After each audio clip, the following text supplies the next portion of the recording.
วัสดีค่ะสวัสดีนะคะสวัสดีทุกคนในบ้านนี้ด้วยนะคะขอบคุณนะคะสวัสดีค่ะต้อนรับทุกคนเข้าสู่กิจกรรมพิเศษนะคะ C Memory Box นะคะซึ่งก็อาตุ๋ยเองนะคะนี่อาตุ๋ยพุทธชาติก็คืออาเองนะคะต้อนรับทุกคนเข้าสู่กิจกรรมกล่องแห่งความทรงจำอันงดงามของพี่ซีพฤกษ์วันนี้ทางช่องนะคะ YouTube อาตุ๋ยค่ะนะคะแล้วก็ในวันนี้เนี่ยอาก็อยากจะให้ทุกคนนะคะถ้าเกิดรู้สึกว่าอาตุ๋ยเป็นตัวแทนหมู่บ้านนะรู้สึกแบบเฮ้ยอาพูดแทนเราทุกอย่างหรืออะไรต่างๆนานานะคะเอ็นดูช่องเล็กๆของคุณอานะคะอาก็อยากจะให้ทุกคนนะคะช่วย Subscribe นะคะช่องนี้ด้วยนะคะแล้วก็ร่วมกันแชร์ลิงก์นะคะของวิดีโอนี้นะคะเพื่อที่ให้ทุกๆคนได้ชมกันด้วยวันนี้เรามีแฮชแท็กนะคะสำหรับความทรงจำดีๆของพี่ซีพฤกษ์นะคะก็คือแฮชแท็กอันนี้นะคะ Peel Plus X ซีพฤกษ์นะคะเริ่มต้นกันได้เลยนะคะแล้วก็ for Interfan we have English translation tonight นะคะ for this live นะคะ let's check out for my Twitter space นะคะ RTUITUIKA อาตุ๋ยค่ะอินไทยนะคะก็ขอต้อนรับทุกคนเข้าสู่วิดีโอไลฟ์นี้นะคะแล้วก็ขอต้อนรับนะคะกล้องตัวนี้นะคะก็จะเป็นแฟนๆชาวจีนที่รับชมอยู่ด้วยนะคะดีใจมากที่ทุกๆคนที่รักเขานะคะวันนี้จะได้มีความสุขกับความทรงจำของคนนี้ร่วมกันนะคะรู้สึกถึงแบบพลังงานของต้นไม้ใหญ่แล้วก็มีแดดอ่อนๆแล้วก็แบบมีสายน้ำเย็นๆไหลรินอยู่ไหมคะคนนี้เขาให้ความรู้สึกแบบนี้จริงๆเนาะเขาคือความสดใสความเป็นธรรมชาติความสามารถแล้วก็เป็นพลังงานที่ดีอบอุ่นอ่อนโยนมากๆแล้วเขาก็อยู่ตรงนี้แล้วนะคะต้นไม้ใหญ่พฤกษ์พาณิชย์นะคะเฮียซีเข้ามาเลยมาโทษปีนหน้าต่างอยู่ปีนหน้าต่างอยู่มาเลยลูกมาครับผมสวัสดีครับลูกสวัสดีครับสวัสดีครับสวัสดีครับผมนั่งนี่อันนี้กล่องบริจาคเงินครับมักกะทายกเหรอลูกมักกะทายกแล้วหนึ่งสวัสดีทุกคนนะคะอันนี้ก็เป็นกล่องของความทรงจำของคุณซีแหละในนี้เนี่ยมีทั้งเด็กชายพฤกษ์พาณิชย์อยู่ในนี้เด็กชายพฤกษ์พาณิชย์แล้วก็เด็กชายพฤกษ์พาณิชย์แล้วก็เด็กชายพฤกษ์พาณิชย์มีคุณกิเลนหวังด้วยไงมีกิเลนหวังด้วยแล้วก็กำลังจะมีชลันพิทักษ์เทวาด้วยจำชื่อได้ด้วยแม่นมากจำชื่อแม่นมากชลันพาณิชย์ครับชลันพาณิชย์ผสมกับของจริงเหรอ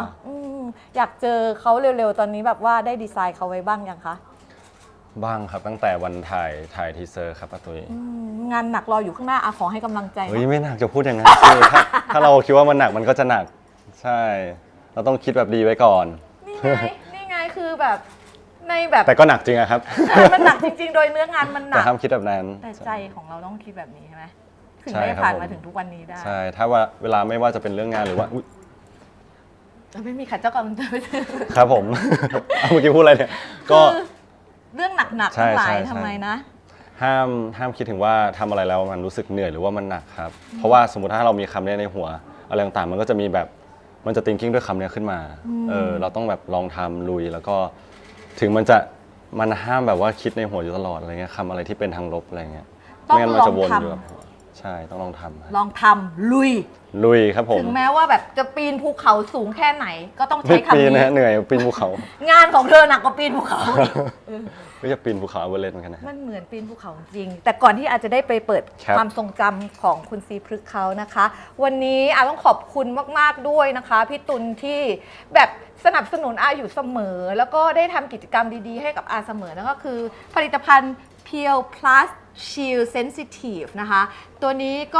ก็เป็นกันแดดนะคะเดี๋ยวขอเอาออกมาให้ดูนะแกะอันนี้ได้ปะได้นะคะได้ครับแหมต้องติดเลยที่หล่นไปแล้ว1 อันเมื่อกี้นั่นน่ะอันที่ว่าของเขาดีฮะใช่คือ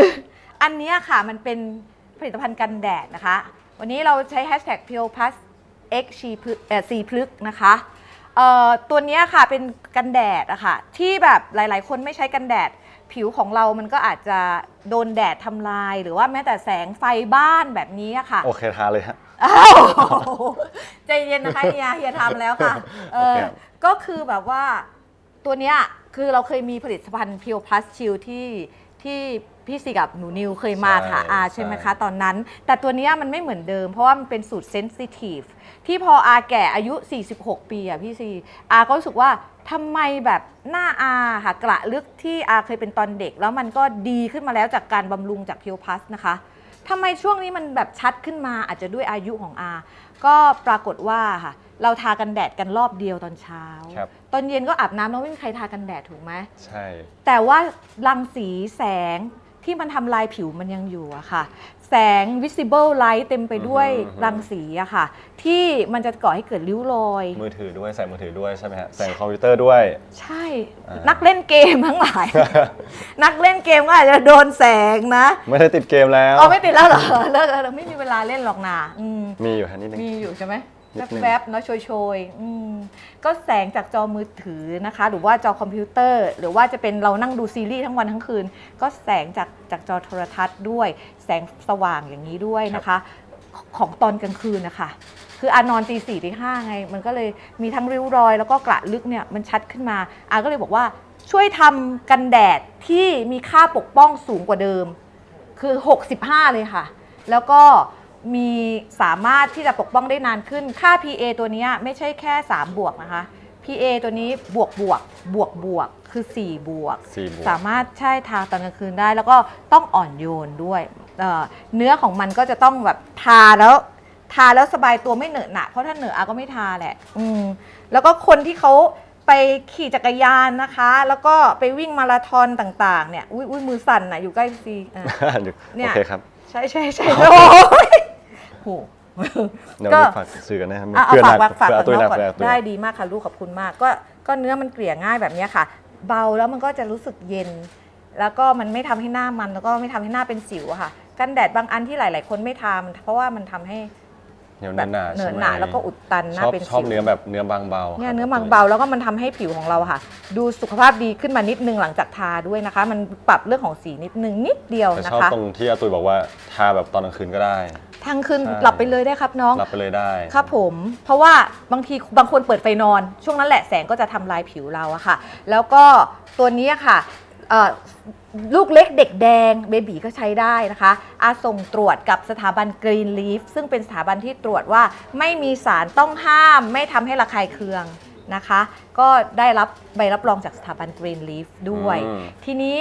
ถ้าเราไม่ทำอะไรกับหน้าเลยไม่ดูแลผิวเลยเนี่ยขอหนึ่งอย่างขอให้ทากันแดด เพื่อไม่ให้เราโดนใครมารังแก เพื่อปกป้องอะค่ะ ใช่ ไม่ให้มันเกิดริ้วรอยหรือว่าฝ้ากระจุดด่างดำรอยหมองคล้ำรอยแกะสิวแล้วไม่หายสักทีเห็นว่าอาตุยแกะสิวเองใช่ไหมคะแล้วมันหายง่ายก็เพราะว่าปกป้องผิวจากแสงแดด เดี๋ยวอาขอพาไปดูรีวิวจากผู้ใช้จริง ได้เลย อา ครับ ขอบคุณอาสาสมัครทุกท่านนะคะที่ ที่ให้อาได้ใช้ภาพนะคะ ไปดูภาพแรกก่อนนะคะ นี่คือ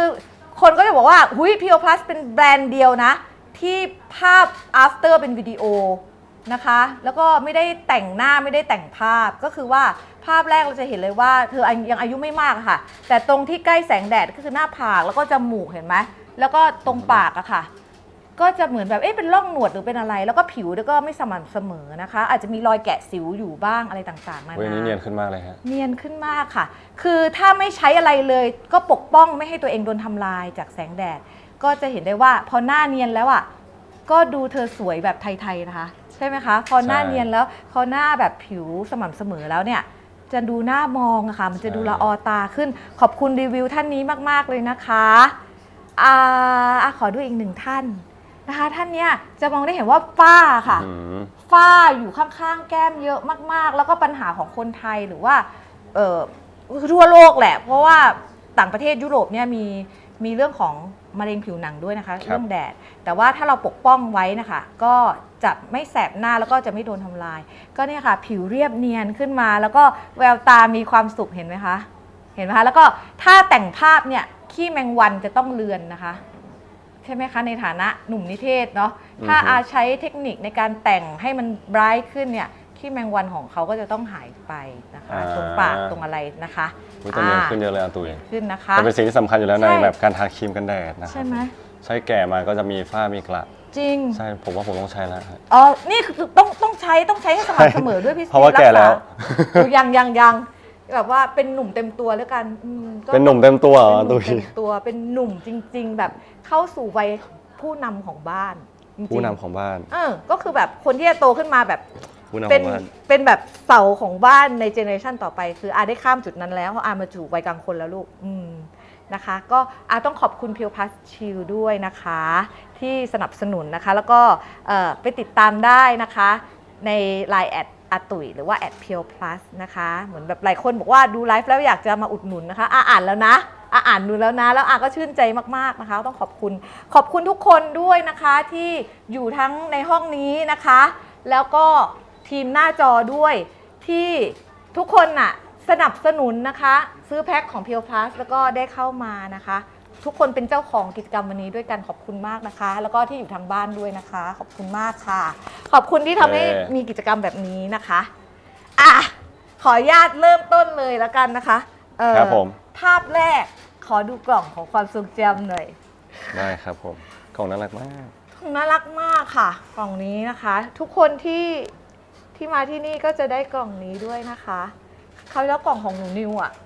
น่ารักใจขาดไปเลย จริงเหรอยังไม่เห็นกล่องหนูเลยอะ ได้ด้วย1 อันเขาให้รางวัลอ๋อให้รางวัลเหรอ แต่เสียสละให้เฮียได้นะ เอามาเหรอฮะอาตุยเอามาเหรอ ไม่ได้เอามาเดี๋ยวเอา ไม่เป็นไรเกรงใจ อา อาตุยเกรงใจเกรงใจ ไว้ก็อันนี้ของพี่ซีนะคะ ครับ เริ่มต้นเลย อันแรก เขินนะแบบบางรูปอะไรเงี้ยบางรูปทุกคนอาจเคยเห็นแล้ว แต่บางรูปก็ยังไม่เคยเห็นอะไรเงี้ย มันมีความต่างจากของหนูนิวนะ หรอ ใช่ เพราะของหนูนิว เป็น จะ เด็ก เป็นไฟล์ดิจิตอล จริงอันนี้คือเรื่องจริงของจริง คือยุคคนละยุคแบบหมายความว่าแบบยุคของเทคโนโลยีนะแบบ ใช่ ผลัด ใช่ ยุคอะ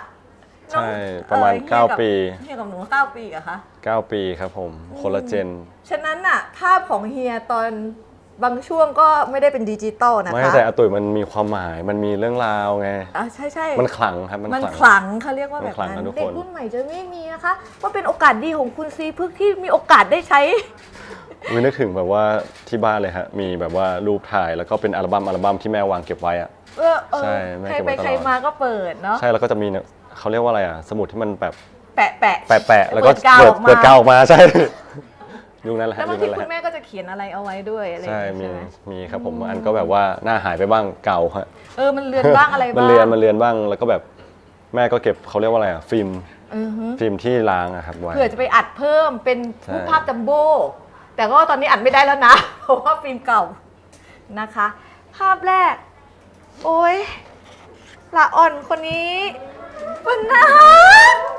ละอ่อนนะคะเต้นเลยนะครับ ปกติ ดูแค่ในจอไงรูปแล้วเห็นอย่างนี้แล้วแบบน่ารักครับ น่ารักน่ารัก น่ารัก น่ารักไหมคะ แก้มหายไปไหน อืมแล้วถืออะไรในมือนั่นน่ะ ปืนฉีดน้ำ เห ค มื รั อบ น ผ ปืน ม ฉีดน้ำนะคะ เรื่องน้ ในหัวของเด็กคนนี้มีอะไรก็เกินที่จะ ำ คำ ตา นึง แปลวแหวว ถึง มาก ตาแป๋วแหววแล้วปากสีชมพูว่าปากบาง ใช่ ๆสีชมพู แล้วแววตาแบบมีความสุข ดูตานี่นะ เจ้าเด็กคนเนี้ยมีความแบบ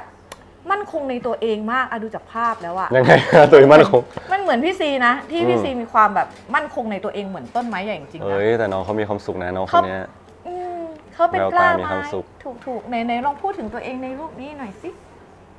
น่ารักมากเลยครับ เห็นด้วยไหมคะ เห็นด้วยสินะ อันนี้มีจมูกนะฮะทุกคน เพราะว่าแฟดนะครับผม ทำให้จมูก แส มันหาย ง ไป มันก็จะทำให้เงาตรงนั้นจ้า ใช่ แล้วก็มันก็จะเลือนไปนะคะ ก็อันเนี้ยขอให้เล่าเรื่องราวตอนเด็กหน่อยว่า ตอนเด็ก สมัยนี้เลยฮะสมัย ๆ สมัยนี้อาจจะโตขึ้นมาหน่อยก็ได้ตอนที่อยู่เชียงรายก็ได้ อือฮึ ตอนเด็กๆเนี่ยชอบทำอะไรเจ้าเด็กซีเนี่ย ในช่วงที่ยังไม่ถึง10 ขวบใช่ไหม ใช่ ฮะ ใช่ โหเด็กมากเลย อืม ชอบทำอะไรตอนนั้น อย่าง ไม่ ของ น่า อาอย่างนี้อาไกด์ก่อนนะ ครับ ของอาอาจจะชอบไปที่พุ่มดอกเข็ม แล้วก็จะดึงดอกเข็มนะคะ แล้วก็ดึงเอาไส้ของมันออกแล้วเราจะได้น้ำหวานน่ะ อันนี้เป็นแต่ เป็นช่วงเกิน10 ขวบอะ จริงปะ ใช่ครับตัวเอง แล้วน้ำหวานมันรสชาติเป็น อ ยัง ร่ ไง อยเขาเรียกว่าดอกเข็มใช่ไหมดอกสีแดงทุกคนเคย คือบ้านสีปลูกครับผม ค่ะ พ่อชอบปลูกต้นไม้แล้วมันมีดอกเข็มแล้วชอบแบบหลายวันอะแบบมากินแล้วก็มันเจ็บมันก็จะหวานๆนะครับ มันก็จะหวาน ใช่ หวานนิดหวานหน่อยติดปลายลิ้นเด็กอ่ะแต่มันก็ อืม เป็นความทรงจำที่ดีของเรา ใช่ เนี่ย ตอนนั้นทำอะไรอะเล่นของเล่น อืม แล้วก็มีอย่างหนึ่งฮะคือสร้างฐานลับ หุย แบบว่าสร้างฐานลับแบบมีประจำที่ประจำบ้านอะไรเงี้ย พอโตขึ้นมาหน่อยก็จะแอดวานซ์ขึ้นมีฐานลับนอกบ้าน ว้าว ใช่เพราะว่าสมัยเด็กๆ มีแบบเพื่อนข้างบ้านครับผมใช่ ฐานลับนี่มันสร้างมาจากอะไรอ่ะ ของในบ้านฮะ เหมือนแบบเอาลังมาต่อๆ เอา หรคะ ทีวีเก่าๆเล็ก อือฮะ ๆ แล้วก็มีผ้าใบอย่างเงี้ยครับผมแล้วก็มีพวกขนมต่างๆ อะไรมาวางแล้วก็ผ้าใบคลุมเป็นหลังคาอะไรเงี้ย เป็นอาณาจักรของ เป็น เรา อาณาจักรใช่แต่ก็ไม่ใหญ่มากก็ประมาณเนี้ยฮะ ใช่ ประมาณ ใช่ นี้แหละ ใช่ ฮะ แค่นั้นเราก็รู้สึก เป็น รู้สึกว่าเป็น อาณาจักรแล้วอะ จริงช่วงนั้นก็เป็นความสุขเล็กๆน้อย ตอนเราเล็กๆใช่ไหมคะ ใช่ แล้วมีฐานลับนอกบ้านด้วย รู้สึกแบบที่นี่ไม่มีใครมายุ่งกับเรา ใครเป็นกันบ้างคะใครเป็นไม่มีฐานลับไหม ๆมีไหมใครสร้างฐานลับเลยฮะ มีโดยส่วนใหญ่ก็จะมีแล้วก็จะเตรียมข้าวของไปเนาะแล้วพ่อแม่ก็ตามหายไปไหนอะไรเงี้ย ถูกใช่ แต่พ่อแม่ไม่รู้นะฮะว่ามีฐานลับ จน กว่า ถึ จะ ง รู้ วัน ก็ นี้เหรอคะ รู้ อ๋อตอนนี้รู้ แต่หมาย แล้ว ถึงว่าสักพักหนึ่งกว่าจะรู้อะไรเงี้ย เราก็ได้มีฐานลับส่วนตัวไปพักหนึ่งก่อน ใช่ ที่พ่อ ครับ แม่จะรู้ อันนี้ก็เหมือนเด็กๆที่มีความสุขสดใสในความเป็นปกตินะคะ แล้วทีนี้คนเราอ่ะมันจะมีความทรงจำตอนเด็ก เด็กจนถึงวัยรุ่นก็ได้อ่ะแต่ขอเอาแบบเด็กๆที่ยังไปเที่ยวงานวันเด็กได้อยู่อ่ะความทรงจำวัยเด็กอันไหนที่มันเป็นยาใจนึกขึ้นมาแล้วก็ชุบชูใจได้ตลอดเลยแบบ หรือว่านึกแล้วมีความสุขทุกครั้ง เอาช่วงมันประถมแล้วกันอ่ะ อืม ก็ชอบช่วงที่แบบมีความสุขก็คือช่วงที่บ้านเป็นคนแบบไม่ค่อยกินอาหารนอกบ้านครับผม ค่ะ แล้วก็แบบตอนเช้าต้องแบบปลุกมากินอาหารพร้อมกัน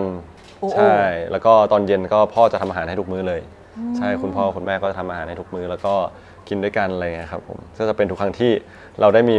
บทสนทนาได้คุยอะไรแบบได้เปื่อยครับผมใช่ ก็ช่วงเวลากินข้าวเย็นที่ต้องมากินข้าวด้วยกัน เป็นช่วงเว ซึ่ง ลาที่ ซึ่งตอนนี้ก็เป็นอยู่ครับผม แต่ก็กับข้าวอาจจะน้อยลง เพราะว่าโตแล้ว มีไม่กี่อย่างเมื่อก่อนมีโอ้โห5-6 อย่างอะไรเงี้ยใช่ โตแล้วก็แบบดูแลสุขภาพอะไรต่างๆนานาด้วยใช่ไหมคะก็แบบกับข้าวอาจจะไม่ได้เยอะนัก พ่อขี้เกียจทำผม เอา ว่า ปะ จ โถ ริงๆแล้ว อาหารที่คุณพ่อทำลำอร่อยที่สุด ลำขนาด เลยเจ้า โอ้ยจริงๆหลายอย่าง พ่อ ครับ แปลก ห อีก ล อย่างลำอะคะ ชอบโอ้โหหลายอย่างฮะเมื่อก่อนชอบกินผัดพริก หืม แล้วก็คะน้าหมูกรอบอะไรเงี้ยแล้วก็จอผักกาด โอ้โหจอผักกา จอ ด ผักกาดแล้วก็มีตำขนุน แกงขนุนแล้วก็โอ้โหมีหลายอย่างมาก จริง ๆ แบบพ่อชอบทำแบบหลายอย่าง โอ้โหคุณอาก็มากแกงขนุนเจ้า แกงขนุน ต่ำขนุนก็มากขนาด กลิ่นกับหอมป้อมนะเจ้า ถ้าตุ๋ยเป็นคนจังหวัด ข้าเจ้าเป็นกับเจ้าข้าเจ้าเป็นคนกรุงเทพเนี่ยเจ้า แต่พูดได้ บ่แม่นค่ะ คุณอาแบบว่าคุณยายอาเป็นคนลำปาง อ๋อลำปาง ตอนนี้คุณแม่อาอยู่ที่ พ่อ ลำปาง ผมเป็นคนลำปาง แม่นกับเจ้า ใช่ครับ โอ้ แต่พูดฟังเหนือออกแต่อู้บ่ค่อยจ้าง เจ้า เวลาอู้ก็อู้แป๊ดไปแป๊ดมาเพื่อนก็บอกว่ามึงพูดภาษากลางเถอะอะไรเงี้ย ถูกเพราะว่าแบบสำเนียงอาจจะเพี้ยนไปมาแล้วคนเหนือก็จะว่าปอเตอร์บัดดีอู้กำเมืองก็ได้อู้กลางก็ได้แหละส่วนอาคืออาแบบไปอยู่ปักใต้ตั้งแต่เด็ก แล้วสิ่งหนึ่งที่ทำให้อาได้กลิ่นของลำปางก็คือภาษาเหนือ ภาษา อาก็เลยแบบพูดคนเดียวพูดอู้เป็นกำเมืองอย่างเงี้ย ใช่เขาว่าคนเหนือใจดีครับ เนาะแล้วก็ความสุขที่เขาสามารถเรียกขึ้นมาเป็นยาของหัวใจของคนเหนือใจดีคนนี้ก็คืออาหารมื้อเย็นที่คุณกัลปะพฤกษ์คุณประกายพฤกษ์คุณพฤกษ์ ใช่เขามี5 คน แล้วบุพการีของเขาทานร่วมกัน มันเป็นความสุขที่ง่ายมากเลยอะแต่ว่ามันยิ่งใหญ่มากเลยเนาะ ใช่เป็นเรารู้สึกว่าบางทีมันก็มีครับที่เรารู้สึกว่ากินข้าวแบบว่าลงไปไม่ทัน แต่พอแบบโตขึ้นมาเรื่อยรู้สึกว่ามันเป็นช่วงเวลาที่ มันเป็นช่วงเวลาหมายถึงว่าตอนปัจจุบันเนี่ยครับผมบางทีเราก็ไม่ได้ไปอะไรเงี้ยเพราะว่าแบบติดนู่นติดนี่ทำนู่นทำนี่อะไรเงี้ย ภารกิจ ก็รู้สึกว่าอยากไป เพราะว่าจะได้คุยอะไรต่างๆอะไรเงี้ย โหยหา ใช่ แต่อามี แต่ไม่ค่อยได้กลับบ้านเลยช่วงนี้ อืม เนี่ยถ้าพ่อแม่ดูอยู่แม่ก็คงแบบตามเลยตอนเนี้ย แต่ว่าภารกิจคุณลูกเยอะมากๆเลยค่ะ คุณแม่ค่ะแต่อาทราบว่าใจเขาอะ โชยกลับไปเชียงรายเสมอ แล้วรู้สึกว่าแบบแม้กระทั่งทำงานเยอะแบบเนี้ยสิ่งหนึ่งที่พี่ซีจะทำก็คือว่าพยายามจะจัดสรรแบบให้มันได้แต่ความเป็นไปได้มันน้อยไงเพราะงานมันเยอะว่าอยากจะกลับไปหาครอบครัว ใช่เดี๋ยวปีใหม่กลับครับหลัง31วันที่ 1น่าจะกลับครับ อืม แต่ยังไม่ได้จองตั๋วไม่รู้ว่าตั๋วเครื่องบินแพงหรือเปล่า เออมีก่อนหรือเปล่า มีต้องมี มีนะต้องมีนะ ใช่ใช่ ก็ได้กลับไปกินกับข้าวฝีมือคุณพ่อ ใช่ นะ ครั คะ บผม ค่ะ นี่แหละคือความสุขง่าย ๆ ของมนุษย์คนนี้นะคะ คุณต้นไม้ใหญ่ อยากถาม คุณฟลุ๊ ทุกคนเลยตอนนี้แต่ก็ อืม เดี๋ยว ถาม เยอะเกิ ว่าน อะไร ไป ทำอะไร อยากถามว่าความสุขง่ายๆของตอนเด็กเราคืออะไรกับครอบครัวอะไรเงี้ย อ่ะในทวิตเตอร์ก็แล้วกัน ติดแฮชแท็ก กิน ของเรา นอน ความสุขของพวกคุณคืออะไร คนคนนี้เขาอยากรู้ของคุณ แล้ว ได้ คุณ เรา ตาม ไป ไป แชร์ อ่านนะ ได้เราไปแชร์กัน ความสุขตอนเด็กๆ ของพวกเราทุกคนคืออะไรแชร์ให้พี่ซีอ่านด้วยนะ อาจจะบอกว่าในช่วงอายุแบบ5ถึง10 ขวบ หรือว่า ตอนเป็นเจ้าจิ๋ว 10ถึง20 อะไรอย่างงี้ก็ได้ อือฮึ ใช่ เนาะว่ามันคืออะไรนะคะอุ้ยน่ารักอะอยากรู้ของทุกคนเหมือนกันใช่ไหมว่ามันจะเหมือนเราไหมหรือว่ามันจะเป็นอย่างอื่นเนาะ อยากรู้ฮะ ค่ะอ่ะอีฉันพูดถึงนามของเธอทั้งสองท่านไปแล้ว ก็คือเฮ้ยน่ารักจังเลยขอบคุณคุณแม่ คุณแม่เจ้าขอบคุณขนาดเลยค่ะ เป็นรูปที่น่ารักมากเลยเจ้า อาตุ๋ยจริงๆ มันมีรูปลิมิเต็ดกว่านั้นเองฮะ ปะทอ แม่ส่งมาเยอะมาก ไม่ดีแม่ นี่คัดออกเหรอหน่วยคัดเหรอ ใช่ใช่คัดออกไปเอารูปนี้ไป คุณแม่ลูกเบาเซนเซอร์เจ้า ลูกเบาเซนเซอร์ แต่ว่าก็ได้ภาพที่ โอ้โห อุ่นใจชะมัดญาติเลยอะโคตรน่ารักชะมัดเลย ทุกคนเป็นไหมเมื่อก่อนเขาไว้ผมทรงหน้าม้ากันทำไมอะเป็นไหมฮะ อันนี้หน้าม้าด้วยหน้าม้าอยู่นี่ก็หน้าม้า หน้าม้ามันก็ดีไงมันแบบว่ามันคือความสดใสเนาะ น่ารัก so cute คือตัดตรงเดียวกันทั้งบ้านพูดเลยนะคะ แล้วก็อันนี้ก็เป็นคุณกระประพฤกษ์คุณประกายพฤกษ์และคุณพฤกษ์ ใช่ครับผม ชื่อพฤกษ์นี่ แปลว่าอะไรนะคะ พึกษ์อย่างเดียวชื่อผม พฤกษ์ ชื่อ คำว่า แปลว่า พฤกษ์ ต้นไม้ครับ ต้นไม้ใช่ไหมพฤกษาใช่ไหม พฤก ล่ะ ษา อืมทีนี้ คุณพ่อคุณแม่ตั้งชื่อลูกน่ารักมาก ๆ เลย จริงบางคนแบบ เมื่อก่อนแซวกับเพื่อนไงบอกว่ากระประพฤกษ์ประกายพึกษ์เป็นเศษเสี้ยวครอบครัวแบบไม่ใช่อะไรอย่างเงี้ยใช่แต่กระประพฤกษ์เป็นต้นไม้ เรามี ครับประกาย คำ พึ เดี ก ยว ษ์ ข เป็ อง น พี่ ดาว เขามีสอง ใช่ผมมี3 พยางค์พึกษ์พาณิชย์เนี่ย อืม นิดเดียวใช่ น้อยกว่าคนอื่น แอบอยากไปเปลี่ยนชื่อเหมือนกันฮะแต่เขาคิดในใจว่า พี่ชื่อกระพึกษ์ประกายพึกษ์มาไงก็ไม่เปลี่ยนก็ได้ก็ชื่อพึกษ์ไปอย่างเงี้ยตัวเองอืม ก็พฤกษ์เฉยๆมันก็ชัดเจนในตัวของเราอยู่แล้วเนาะต้น ก็ ไม้ เล ให ย ญ่ที่ ตั้งเป็น ค ซีพึกษ์อะไรเงี้ยฮะใช่บางคนก็อ่านว่าซีปักซีปึกอะไรเงี้ยมีหมด ก็มันสะกดยากไงในต่างภาษานั่นน่ะซีพฤก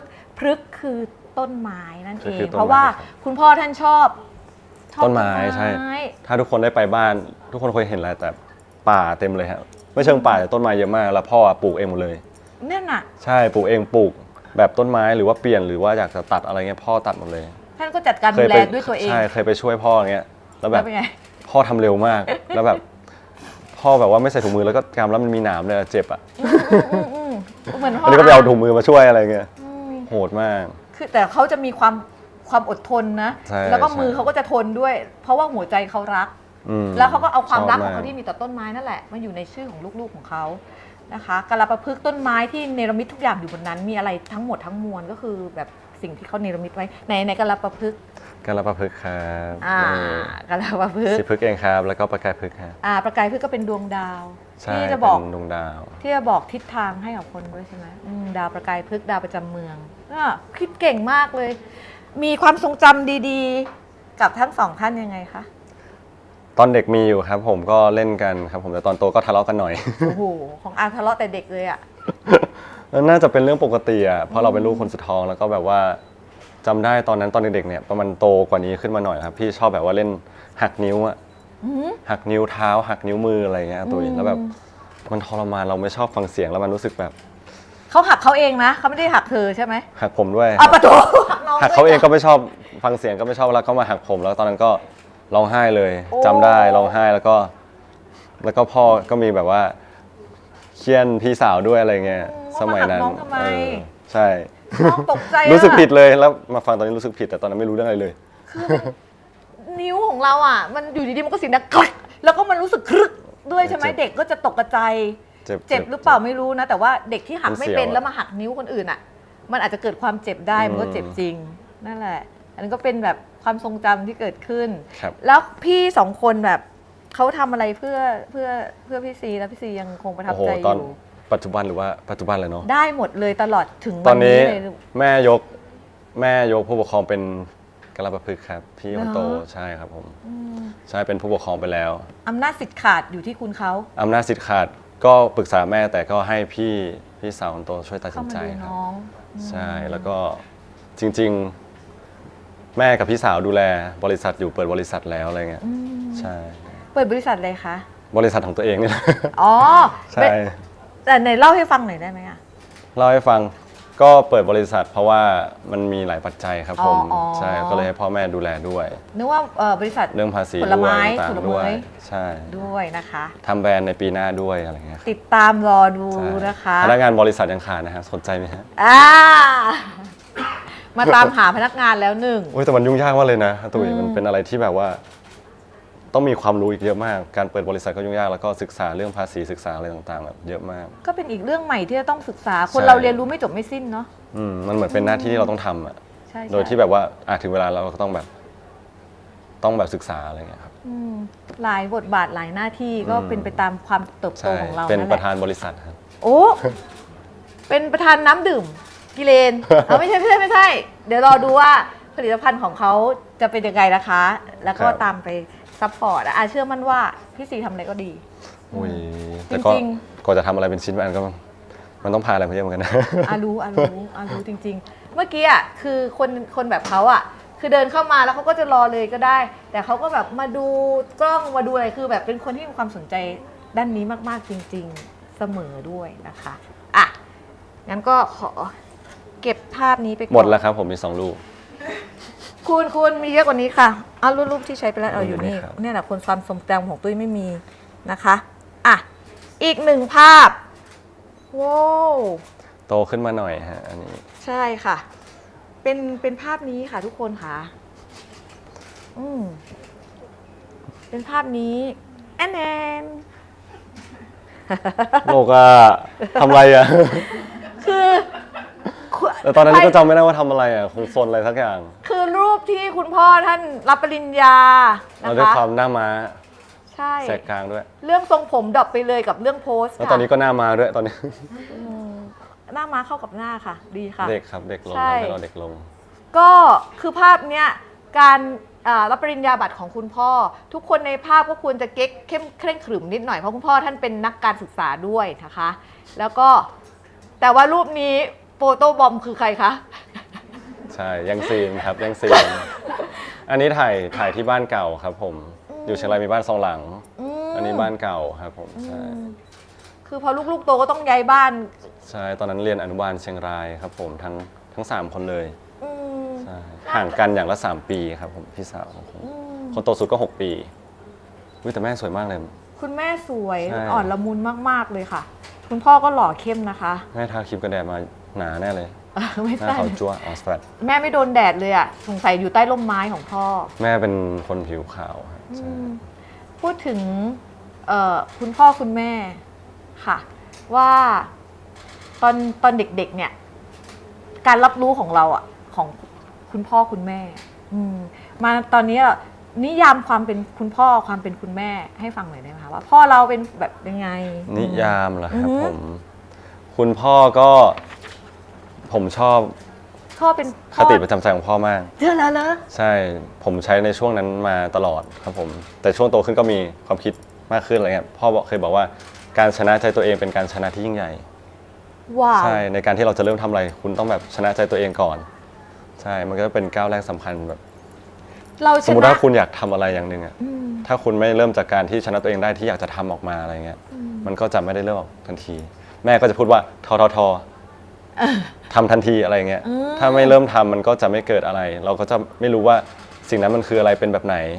ใช่เราก็จะอยู่กับพี่อะไรเงี้ยครับผมมันต้องแบบเริ่มทำแล้วก็เรียนรู้มันไปฮะ แม้ว่ามันจะแลดูยากหรืออะไรก็ตาม ใช่แต่เชื่อว่าถ้าคนเราแบบ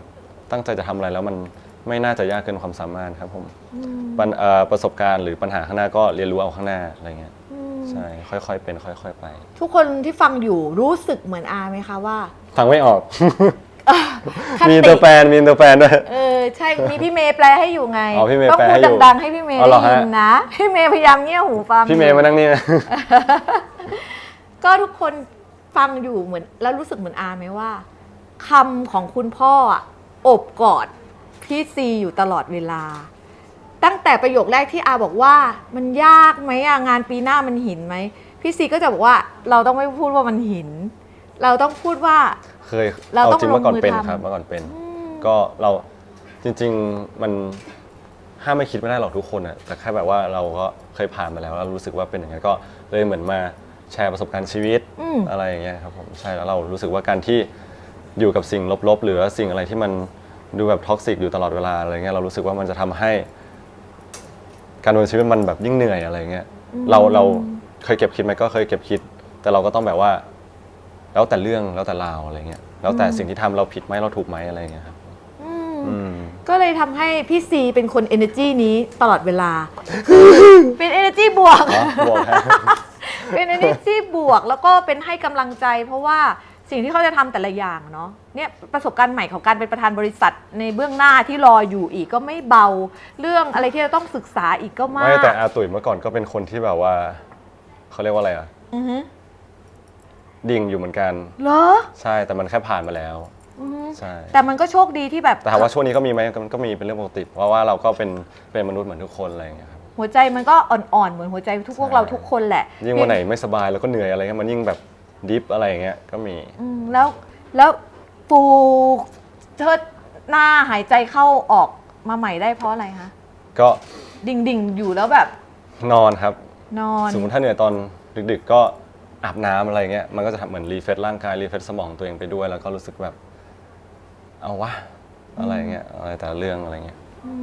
ลูกที่จะต้องเจอกับอะไรหนักๆอาว่าความสำเร็จของเขาที่มีอยู่อะแม้ว่ามันจะแลกกับความทุ่มเทในการทำงานแล้วก็กำลังใจที่แข็งแกร่งแล้วอะแต่ว่ากระแสตรงเนี้ยมันหนักหน่วงมากๆ วันหนึ่งมันก็อาจจะซัดพี่ซีล้มได้เหมือนกัน แต่ก็ลุกขึ้นมาได้ด้วยทัศนคติแบบนี้ ด้วยคติที่ได้มาจากคุณพ่อว่า ชนะที่ยิ่งใหญ่ก็คือ ชนะใจตัวเอง อันนี้พี่ซีก็สับคือวันนี้มีประโยชน์มากเลยอ่ะแล้วก็ทททเนาะ ไม่เพียงแต่ท่องเที่ยวไทยนะจ๊ะ ตอนแรกก็คิดอย่างนั้น ฉันก็นึกว่าทททแบบทำไมแม่แบบเปลี่ยนเรื่องวะแล้วแม่พูดอย่างนี้นตั้งแต่แบบรู้จักจนถึงแบบอายุตอนเนี้ย รู้จักกับแม่ตั้งแต่แรกคุณแม่ก็พูดอ เจ ย่าง อ นี้ ห แล้ว น้า เหรอ แม่ก็พูดอย่างนี้ทุกครั้ง ทอ เลยทุก ทอ ครั้ง ทอ ใช่แล้วก็รักษาสุขภาพอะไรต่างๆ มันมีคำของแม่ที่แบบว่าประจำแม่ก็คงคาแรคเตอร์นี้มาตลอดท่านก็เป็นแบบนี้ของท่าน ใช่ แล้วก็ ใช่ เครื่องหนึ่งของคุณแม่อยู่ในตัวพี่ซีนะทำทันทีรักษาสุขภาพนะเนี่ยมันก็จะเป็นลมหายใจที่หล่อเลี้ยงในแต่ละวันของเราเนาะก็คือการนึกถึงคุณพ่อคุณแม่ท่าน ใช่เป็นเขาเรียกว่าอะไรเป็นถึงเขาไม่รู้เรื่องอะไรกับเราขนาดนั้นหรือว่าเราไม่อยากเล่าหรืออะไรขนาดนั้นอะไรเงี้ยเรารู้สึกว่าสุดท้ายเราก็หันกลับไปหาครอบครัวที่แบบว่าขอกำลังใจหน่อย เราเจอเรื่องนี้มานะพ่อแม่ก็ให้กำลังใจอะไรอย่างเงี้ยแต่ไม่ได้แบบเป็นพ่อแม่ไม่ได้เป็นคนที่แบบโอ้ลูกหรือว่าเขาเรียกว่าอะไรตามใจลูกฮะเขาจะฟังเหตุฟังผลอะไรเงี้ย เขารับฟังให้แนวคิดดีๆ ใช่ ให้มุมมองดีๆ ใช่ เรา นี่ก็ เนาะ นี่ก็เป็นคนที่แบบว่าเขาเรียกว่าอะไรก็ไม่ชอบใครอวย ไม่ชอบใครแบบว่า ไม่ชอบใครโอ้วะ ไม่ชอบใครโอคือเป็นเด็กที่เติบโตมาด้วยเหตุและผล โอบ้างก็ได้ครับนิดนึง เดี๋ยวพูดไปแล้วไม่มีใครโอ เดี๋ยวในอนาคตก็คือ ใช่เดี๋ยวในอนาคตไม่มีใครโอ ปาหลักการ อะ หมดเลยนะมาใช้คำหลักการ เอาคำคมมาโอได้โอได้ ก็หัวใจพี่ซีอ่ะต่อให้แกร่งแค่ไหนทุกคนคะก็เป็นหัวใจอ่อนๆเหมือนกับหัวใจของเรานี่แหละเนาะน่ะแล้วก็อันนี้ก่อนจากรับปริญญาของคุณพ่อรูปนี้นะคะ ใช่ครับผม หลังจากนั้นก็จะเป็นเรื่องราวของเรา ขออีกหนึ่งอย่างที่คุณพ่อท่านให้คติมุมมองต่างเราใช่ไหมคะแต่เรื่องการเลือกอนาคตของเรา คุณพ่อให้อิสระในการ พ่อแม่ก็แนะนำตอนแรกค่ะแต่สุดท้ายเขา ค่ะ ก็ให้อิสละว่าเราจะทำอะไร แต่เราจะโดนพ่อแม่แบบว่าเขาเรียกว่าอะไรยังไม่ตามใจในช่วงแบบว่ามัธยมครับผมก็ต้องแบบว่า ตามสูตร ตามสูตร เพราะเขานัก ห้าก าม รศึ เล่น กษา เกม เขา เยอะ รู้ นะเรียนด้วยห้ามนอนดึกห้ามทำอะไรที่ไม่ดีหรืออะไรต่างๆอะไรเงี้ยแต่ปีหนึ่งนี่คือปล่อยทิ้งเลย ทิ้งคือทิ้งเลย ทิ้งเลยแบบไม่พูดไม่กล่าว อ่ะ ก็รู้สึกดีใจแต่ก็รู้สึกแบบวงๆเวงๆหน่อย อ๋อ เพราะตอนนั้นก็มาเข้ากรุงเทพตอนปีหนึ่งนะครับ พ่อแม่ไว้ใจขั้นสุดจริง ๆ นะ ถ้าแบบว่าไม่ปล่อยคือถ้าปล่อยแบบว่าให้ดูตัวเองแล้วแปลว่าท่านกรอบมาให้เราสร้างแนวคิดเรามาจนแกร่งมาในระดับหนึ่งแต่อาอยากถามเรื่องนึงว่า เนื่องจากว่าคุณพ่อท่านเป็นข้าราชการนะ แล้วก็ เราอะเลือกเป็นนิเทศศาสตร์ที่จะเรียน คือส่วนใหญ่พ่อแม่ก็แบบว่าห่วงอะ ใช่ใช่ใช่จริง ๆ ฉีกมาจากพี่น้องเลยครับผมเพราะว่าพี่คนโตเรียนธรรมศาสตร์ครับผมเรียนเศรษฐศาสตร์พี่คนกลางเรียนมนุษยศาสตร์เอกเยอรมันอะไรเงี้ยไปเวิร์กทราเวลมาเงี้ยแล้วผมฉีกไปเลยนิเทศ นิเทศนั่นแหละแล้วก็ให้ แล้วก็ไปเอกชนด้วย เพราะแต่เอกชนก็คือมหาวิทยาลัยของที่พี่ซีเรียนก็คือว่าเขาโด่งดังเรื่องนิเทศอยู่แล้วเขาสร้างคนเก่งๆมาเยอะ อุปกรณ์ก็ดีก็ตั้งโฟกัสที่นั่นเล ตั้ ย งโฟกัสเลยไม่อยากสอบแต่ก็สอบมาตอนแรกๆแต่รู้สึกว่าไม่สอบดีกว่าไงก็เข้านี้นี่หว่าอะไรเงี้ย ถูกก็ถูกต้องแล้ว แล้วให้เหตุผลคุณพ่อคุณแม่ยังไงว่า เรียนคณะนี้มันดีนะ พ่อไม่ต้องห่วงแม่ไม่ต้องห่วง อุ๊ยจำไม่ค่อยได้เหมือนกัน แต่แค่บอกว่าชอบอยากจะเรียน อ๋อ สบายดี ณตอนนั้นอ่ะเนาะความแบบเด็ก ก็ บอกพ่อ เขาเรียก แม่ เป็นคนไม่เก่งวิชาการครับผมชอบแบบว่ากิจกรรมอะไรเงี้ยใช่ก็รู้สึกว่าตอนนั้นแค่คิดง่ายๆเลยว่านิเทศมันเกี่ยวกับพวกโฆษณาพวกภาพยนตร์พวกอะไรพวกเนี้ยแล้วมันเป็นสิ่งที่เราชอบเรารู้สึกแบบว่ามันน่าจะเข้ากิจกรรมมากกว่าแบบเขาเรียกว่าอะไรอะ แบบที่เป็นแบบศาสตร์อื่น แบบ ๆ วิ วิ ชา ชา การ การ ใช่ นี่ต้องเป็น แต่ที่จริงมันก็มีครับวิชาการ มี มี แล้วก็เอาจริงๆแล้วมันก็ยากด้วยนะ ที่จะแบบทำได้ดี ยากก็มีครับ ใช่ ใช่ เอ่อคุณพฤกษ์พาณิชย์นี่เอกโฆษณาโทรฟิล์ม ครับ อื ใช่ มก็ได้ทำจริง ๆ แล้วก็ทำด้วยความเข้าใจด้วย เป็นคนที่แบบนุ่นนิวเคยบอกว่าเขาเข้าวงการเนี้ยพี่ซีก็จะสอนอะไรเยอะมาก สอนแบบไม่ห่วงวิชาเลย สอนแบบอยากให้น้องเก่ง อืม จริงๆน้องก็เป็นคนดูดซึมซับเก่งเหมือนกันฮะ อืม บางทีไม่สอนแต่น้องก็เขาเรียกอะไรเรียนรู้ไวครับผม อ๋อ ใช่ เรียนรู้จากที่ได้เห็นเนาะ ใช่รู้ได้เห็นทุกคนหรือว่าตัวเฮียเองอะไรเงี้ยครับ นั่นอ่ะน้องรู้สึกแบบ แต่เรื่องออกกำลังกายไม่เคย อ๋อ อันนี้ทุกคนรู้กันใช่ไหม แต่เราเข้าใจนะ อืม ก็มันเคยมีครั้งหนึ่งอันนี้ยังไม่เคยเล่าแบบว่า เราชอบออกกำลังกายใช่ไหม ใช่ หนูชอบกินแล้วเหมือนว่าอยากให้หนูมาออกกำลังกายบ้างอะไรเงี้ย อืม แต่แบบว่าก็บอกว่าหนูไม่ชอบหนูชอบกินอะไรเงี้ยแล้วเฮียก็แบบเหมือนกับก็เฮียไม่ได้ชอบกินแต่ชอบออกกำลังกายอะไรเหมือนแบบว่ามันเข้าใจความรู้สึกกันว่าเราชอบสิ่งนี้นะหรืออะไรเงี้ยมันแบบบังคับกันไม่ได้อะไรเงี้ยแต่ถ้าแบบว่าแต่ถ้าอยากจะทำก็บอกอะไรเงี้ย ถ้าบังคับเฮียให้กินแบบที่หนูกิน โอ้โห เฮียก็ทำไม่ได้ มีความสุขมากเวลากินด้วยทุกหือ แน มีความสุขมาก แนว ล่าสุดก็ไปกินมาบอกว่าเฮียกินแล้วตัวเองกินของหวานเพราะหนูแบบกินมาแล้วไงแล้วนี่ก็ชอบชวนกินแล้วหนูก็บอกว่า ไม่อยากกิน เพราะว่าวันนี้กินเกินลิมิตแล้ว ใช่ แล้ววันนั้นก็กินข้าวแล้วหนูกินของหวานไป เราก็ไปซื้อชาไข่มุกกิน แล้วก็อยู่ด้วยชอบกินให้อ้วนไปเลยเฮีย อุ๊สรุปโอเคก็ไม่กินก็เป็นครั้งแรก ๆ ที่แบบไม่ค่อยกินด้วยกันอะไรเงี้ยหมายถึงว่าปฏิเสธว่าไม่กินด้วยอะไรเงี้ยใช่ เพราะเราเป็นคนแบบไม่ได้รักการกินอะเนาะ แต่วันนั้นอยากกินครับ อ๋อ รู้สึกแบบอยากกินของหวาน จริง ๆ ชอบชานมไข่มุกเหมือนกันนะ แต่แค่ห้ามใจได้ ส่วนเรื่องออกกำลังจะไม่ให้หนูมาออกกำลังเขาว่าไงคะ ออกกำลัง สำหรับนุนิว สิ่งที่เราชอบไงเขาชอบกินใช่ไหมเราชอบออกกำลัง แล้วเราจะมา จริงๆ เชิญชวน หนู บิวเขามา หนู ทำแบบ ฟิต ที่ ตอ เรา นนิ่งเฮียมากครับผม เหรอ เขาวิ่งแบบดึกแค่ไหนก็กลับไปวิ่งลู่วิ่งเพราะว่าบ้านหนูมีลู่วิ่ง ใช่เขาก็แบบว่าพูดในแบบหลายที่ว่าปีหน้าอยากออกกำลังกายให้ได้ จะกินให้น้อยลงอะไรเงี้ยแต่จริงระบบเผาผลาญหนูดีมากตัวอิจฉาจริงนี่อิจฉามาก ตอนที่เขามา ๆเมื่อก่อนผมก็ใช่แต่ตอนนี้ไม่ค่อยแล้วอะ จริงปะเนี่ยแต่ว่า รูปร่างดีมากเลย ไม่แล้วเนี่ยลงพุงเปิดให้ดูเลย อุ้ยตาย โอ้โหจะยืนยันด้วยนะไม่เป็นไรไม่ต้องยืนยัน ที่เอาตุ๊กตา ก็ได้ มาปิดนี่เอาปิดพุง โอ้โหไม่จริงอ่ะแล้วก็คือเราก็เน้นเราชอบของเราอยู่แล้วเรื่องออกกำลังกายมีทัศนคติต่อการออกกำลังกายยังไง แต่ตอนนี้ก็ไม่ค่อยมีเวลาเหมือนกันฮะ เรื่องเวลา ตอนที่แบบว่ากะจะเล่นจริงจังแล้วก็ไปเล่นสักแป๊บก็หยุดเพราะแบบเหนื่อยอ่ะหมายถึงว่ามันต้อง มันเป็ เล่ น น แร ให้ ง มั ยกสองอะ สักอาทิตย์หรือ2 อาทิตย์มันจะติดลมฮะ อ๋อ แล้วมันจะรู้สึกว่า เราจะรู้ร่างกายตัวเอง ถ้าเราเล่นไปแล้วเราจะติดแล้วก็ถ้าไม่เล่นเราก็จะไม่มีความสุขวันต่อไปเลยอะไรเงี้ยแต่ช่วงนี้ก็แบบว่าไม่ค่อยมีเวลาอะไรเงี้ยเอาทำอย่างอื่นด้วยทำแบรนด์ด้วยอะไรเงี้ยแล้วก็แบบเชียร์ก็ไว้ก่อนแล้วกันปีหน้าอะไรเงี้ย เวลาก็น้อย ใช่นี่ก็เลยแบบตั้งคติใหม่โอเค ปีหน้าแล้วกันไหนๆใกล้ถึงปีหน้าแล้ว กินเลย อ่ะ แต่ต้องทำนะทุกคนชอบแบบว่าเขาเรียกว่าอะไรเดี๋ยวเริ่มเดือนใหม่ เออ อะไรเงี้ยเดี๋ยวเริ่มปีใหม่ นี่ อะไร สิ เงี้ ก็ ย ใกล้ปีใหม่แล้วนะ แต่ผมก็ยังคิดกลัวใจตัวเองเหมือนกันว่าจะทำไม่ทำ ก็ทุกคนปีใหม่จะทำอะไร ใครจะออกกำลังกาย ใช่ ก็แท็กมาบอก ตุ๋ยคือทุกปีผมจะลิสต์ว่าอะไรที่ต้องแบบว่าทำบ้างในปีหน้า เออ เหมือนกัน แล้วก็กลับไปอ่านแล้วแบบ ในใจ เขินจัง ในใจก็คิดว่า ขอแค่เกิน 50%ในสิ่งที่ลิสต์นะมันก็ไม่ถึง แต่มันก็มีหลายอย่างครับมีหลายอ และ ย่าง อะไรที่อยู่ในลิสต์บ้างที่บอกได้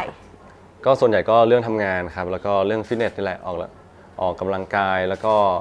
แบบว่าทำอะไรใหม่ๆ มากขึ้นอะไรอย่างเงี้ยส่วนใหญ่ก็จะเป็นเรื่องงานครับ ปีหน้าได้ทำใหม่เยอะแน่เลยฉันเห็นแล้ว อีตาชลันอ่ะ อีตาชลันเนาะ อีตาชลันแบบต้องบูด้วย โอ้ยเยอะเย ต้อง อะ มี ปี หัว หน้า ใจ เยอะ ของ มาก ผู้พิทักษ์ปีหน้าหนังจริง ส ขี่ นุกดี ม้า ฮะ อีก วิขี่ม้าชอบอยู่แล้ว อ๋อเหรอ ใช่เคยไปขี่มาแล้วฮะ โอ้โห อัน ตา นั้น แบบ รองเท้าข้อของผมเองฮะ อ๋อเหรอคะเป็น ใช่ ของเราซึ่งเรามีอุปกรณ์นี้อยู่แล้วเนาะ มีครบชุดเลยครับผม อันนี้ก็ถูกใจอะสิ ถูกใจ โย ชอบมากแล้วน้องน่ารักมากวันนั้น น้องน่ารักมากน้องม้า อ่ะเข้าใจ น้องม้ เข้าใจ ใช่แล้วก็รู้สึกว่าคือตอนไปเข้ามาครั้งแรกไปพี่วาชวนขี่ม้า อือหือ แล้วครั้งแรกเลยรู้สึกว่าเป็นสัตว์เลี้ยงตัวต่อไปที่อยากมีติดบ้าน เราเลี้ยงม้าอยู่แล้วเราอยากเลี้ยงม้าด้วย เราเชื่อมโยงผูกพันกับเขาเลยเหรอ อยากไปแบบว่าทัวร์ม้าแบบขับม้าที่เขาใหญ่อะแต่เราต้องแบบขับให้ชินก่อนแล้วก็ค่อยแบบไปเองได้ อือหือ ใช่เพราะมันก็จะมีวิธีหรือว่ายูนิฟอร์มที่แบบว่าถูกต้องตามระเบียบเขาอะไรเงี้ย อืม มันก็อันตรายครับม้าใช่ คือมันก็ต้องให้แบบว่าแบบเชี่ยวชาญ ใช่ สุดๆที่จะสื่อสารและ ม้า ทำ แต่ละตัว กติกา นิสัยก็จะแตกต่างกันฮะการเดินน้องหรือว่าการแบบอารมณ์น้องหรืออะไรเงี้ยอืม สบายแล้วคุณชลันขี่ม้าสบายละอืม แล้วแต่ตัวด้วย ฟัน ฟัน ดา ถั บบ ก็สนุกฮะอันนั้นคือครั้งแรกในชีวิตที่ได้ฟัน รู้สึกว่าโอ้โหเหนื่อย ที่ในไอเนี้ยนะ เหนื่อย ที่เจอนะ เหนื่อยมาก เพราะว่าตอนแรก แต่ เราคิดว่า ถ้า ฟัน สวย ปกติอะฟันปกติเรารู้สึกว่ามันใช้กำลังตัวนี้มากเลยเวลาดาบปะทะกันอะแล้วก็การเดินหรือการก้าวอะไรเงี้ย เพราะเขาก็ฟาดมาเราก็ต้อง ใช่ รับแล้วมันก็จะประทั ใช่ นอย่างนี้อืม ใช่แล้วก็ตอนนั้นก็มีทีมงานเปิดดูซีรีส์เกาหลีอะไรที่มันเกี่ยวกับฟันดาบอะไรเงี้ยโหแบบจริงจังมาก เป็นแรงบันดาลใจไปอีก เป็นแรงบันดาลใจครับ ก็คือมี อยากเล่นอะไรที่แบบใหม่ๆที่ไม่เคยทำอะสนุกดี อืม ใช่ นี่แหละก็คือทัศนคติที่มีต่ออะไรที่เราจะแบบ อันนี้เหนื่อยละ แบบว่าแค่คิดก็เหนื่อยแล้วว่าพี่ แค่ ซี คิด ก็ ก็เหนื่ ทำ อย ให้ แล้ว ทุกอย่างมันสนุกแล้วก็น่าสนใจ ก็เลยได้ทำออกมาได้ดีเนาะค่ะถ้าอย่างนั้นก็เรามาดูกันที่ โตแล้ รูป ว นี่มันรูปใบที่เท่าไหร่แล้วอะรูปที่ 4 นะคะ รูปที่สี่ครับ รูปที่ 4 รูปนี้ทำไมไม่มีต้นไม้ให้คุณพ่อแก้แค้นเลยอะ รูปนี้ของคุณเขาเป็นบัณฑิตแล้ว เป็น นะ มนุ คะ ษย์แล้ว พอเรา อั ได้ นนี้ญาติครับญาติ ญาติมา ใช่อันนี้ ะคะ แฟนพี่สาว อืม เพิ่งคลอดลูกคนที่สอง อืมแล้วเราก็เป็นบัณฑิต เราเป็น ใน บัณ ข ฑิ ณะ ต ที่มีสมาชิกใหม่ อืม จบมาได้ยังไงก็ไม่รู้ อ่ะจบมาได้ด้วย ด้วยความตั้งอกตั้งใจ เอาในที่สุดก็ได้ทำนะกำ ใช่ กำกับ ใช่ ก็ทำเรียนนิเทศมาเนี่ย สิ่งที่เราตั้งใจเอาไว้กับที่เราไปเจอจริง ๆ มันมีความแตกต่างกันยังไงบ้างอะพี่ซี จริง ๆก็รู้สึกว่าเรียนสบายกว่าที่คิดครับ เพราะตอนแรกเราตั้งคิดว่าเรียนหนักอะไรเงี้ย แต่เรารู้สึกว่าอาจจะมีกลุ่มเพื่อนที่แบบว่าผลักดันกันด้วยช่วยกันด้วยอย่างเงี้ย แต่เราจะหนักไปช่วงปีแรกครับ แต่เป็นปีแรกที่รู้สึกแบบคุ้มค่ามาก เพราะว่าได้เป็นลีดนิเทศโดยที่ไม่ได้ตั้งใจ แต่เรารู้สึกว่าในชีวิตก่อนหน้านี้คือเหนื่อยสุดเหนื่อยกายครับเหนื่อยกายคือรอดอแล้วเรามาเหนื่อยกายอีกทีเป็นลีดนิเทศ จริงปะ ใช่เรารู้สึกว่า ใช้พละกำลังเหรอคะ เรารู้สึกว่า ใช่ครับใช้พละกำลังระเบียบวินัย แล้วก็เนี่ยเรารู้สึกว่าสิ่งที่เราทำให้รู้สึกโตไวตั้งแต่ปีหนึ่ง ปีหนึ่ง ก็คือเป็นลีดนิเทศครับจนอยู่ปี 2 มาก็เหนื่อยใจ เพราะว่าต้องดูแลน้องรับแรงกดดันจากพี่รุ่นโต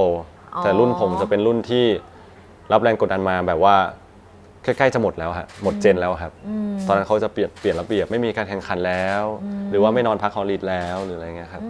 ใช่ คือต้องอยู่ในระเบียบวินัยตารางซ้อมที่เข้มงวด มาก ซ้อมเห แต่ มื ก็ อน หนุก หน่วย หนุก ซิลนะพวกลีด เมื่อก่อน วิ่ง ใช่แต่ตอนนี้ รอบ แต่ตอนนี้ สนาม ไม่ค่อยแล้วครับผมใช่ เพื่อให้วันจริงมันจะได้ร่างกาย จริง ๆ อยากให้ แข็งแพ อยากให้มองในบางคนมันแล้วแต่ความคิดคนอ่ะแต่เรารู้สึกว่าเราได้อะไรกับตรงนี้เยอะมาก ใช่ ก็ว่าพวกทีมลีดทั้งหลายอ่ะ มันไม่ได้แบบว่าเขาเรียกว่าอะไรอ่ะกดดันแบบไม่มีเหตุผลอ่ะ ใช่ เพราะทุกครั้งที่เราแบบว่าปฏิบัติหรือทำอะไรเสร็จแล้วเราจะพูดเหตุผลว่าเพราะอะไรถึงต้องทำไม่อยากไม่ให้เด็กกลับไปคิดเองว่าเอ้ยทำไมต้องทำอย่างนี้วะแล้วทำไมต้องเป็นอย่างนี้แล้วทำไมต้อง คำถามที่ ทำโทษแทนเพื่อนทำไมต้องแบบว่าอย่างนี้อย่างเงี้ยอะไรเงี้ยเขาจะสอนทุกครั้งที่ปฏิบัติเสร็จครับใช่ไม่งั้นแบบตอนเด็กๆ มันเป็นรุ่นที่แบบเปิดโลกเยอะ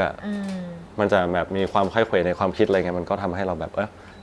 ะอะไรเงี้ย ก็ต้องเจาะจงเขาไปว่าทำไมถึงแบบทำโทษแทนเพื่อน เพราะว่าคุณคือทีมเดียวกัน ใช่ คุณคือทีมเวิร์คคุณคือคนที่ต้องรับผิดชอบทีมอะไรต่างๆ ก็ต้องสอนต้องบอกกัน ใช่สนุกมาก จริงๆ แล้วมัน ก็เป็นความทรงจำที่ดีเนาะ ใช่แล้วทุกปีเนี่ยจนอายุเท่านี้ เพื่อนอายุแล้วจนอายุตอนนี้ก็เรียกกลับไปว่าพี่ซีว่างไหมมาดูน้องลีดมาคัดเฮดลีดหรือว่ามาดูน้องเฟรชชี่ที่มาคัดมาเป็นลีดนิเทศตอนปี 1อะไรเงี้ยวันหลักก็จะมีวันเฟรชชี่ครับที่คัดมาเป็นลีดนิเทศแล้วก็คัดเฮดลีดอะไรเงี้ยแล้วก็วันโชว์ นั่นน่ะมันก็ทำให้โตเร็ว ใช่ ความรับ ส ผิ นุ ด ก ชอบมันก็มาเต็ม ใช่ เพราะว่าอาไม่ได้เป็นลีดอาสามารถได้เลงตุเลงไปเรื่อยได้แต่พวก แล้ว ลีดต้องซ้อม สนุกแล้วล่าสุดแบบเจอน้องลีดทำงานคนหนึ่งแล้วไม่รู้ว่าน้องเขาเป็นลีดชื่อบอสชื่อบอสที่เล่นบรรยากาศรักตอนนั้นแบบ อ๋อน้องบอส ไปทำไมอ้าวพี่ซีเพราะว่าถ่ายซอมไบเบอร์ด้วยกันก็พี่เป็นลีดนี่ใช่ผมก็เป็นลีดรุ่นอะไร48พี่รุ่นอะไร41โอ้ โอ้โหห่างกันไกล โอเครู้เรื่อง ไม่ทันกันแต่ว่า ไม่ทัน สายเลือดมันอยู่ ใช่มันจะเป็น มันจะรู้กันเนาะ ครอบครัวที่แบบว่าเป็นลีดรู้ว่าเจออะไรบ้างต้องเจออย่างงู้นอย่างนี้อะไรเงี้ย ว่า ใช่ รู้ว่า ทุกวันนี้ อง ใน ผ่าก ลุ่มในไลน์ก็มีลีดอยู่ ก็รู้ทุกเรื่องมีเรื่องที่ มีหลายเรื่องฮะ อันนี้คือ ใช่ แบบ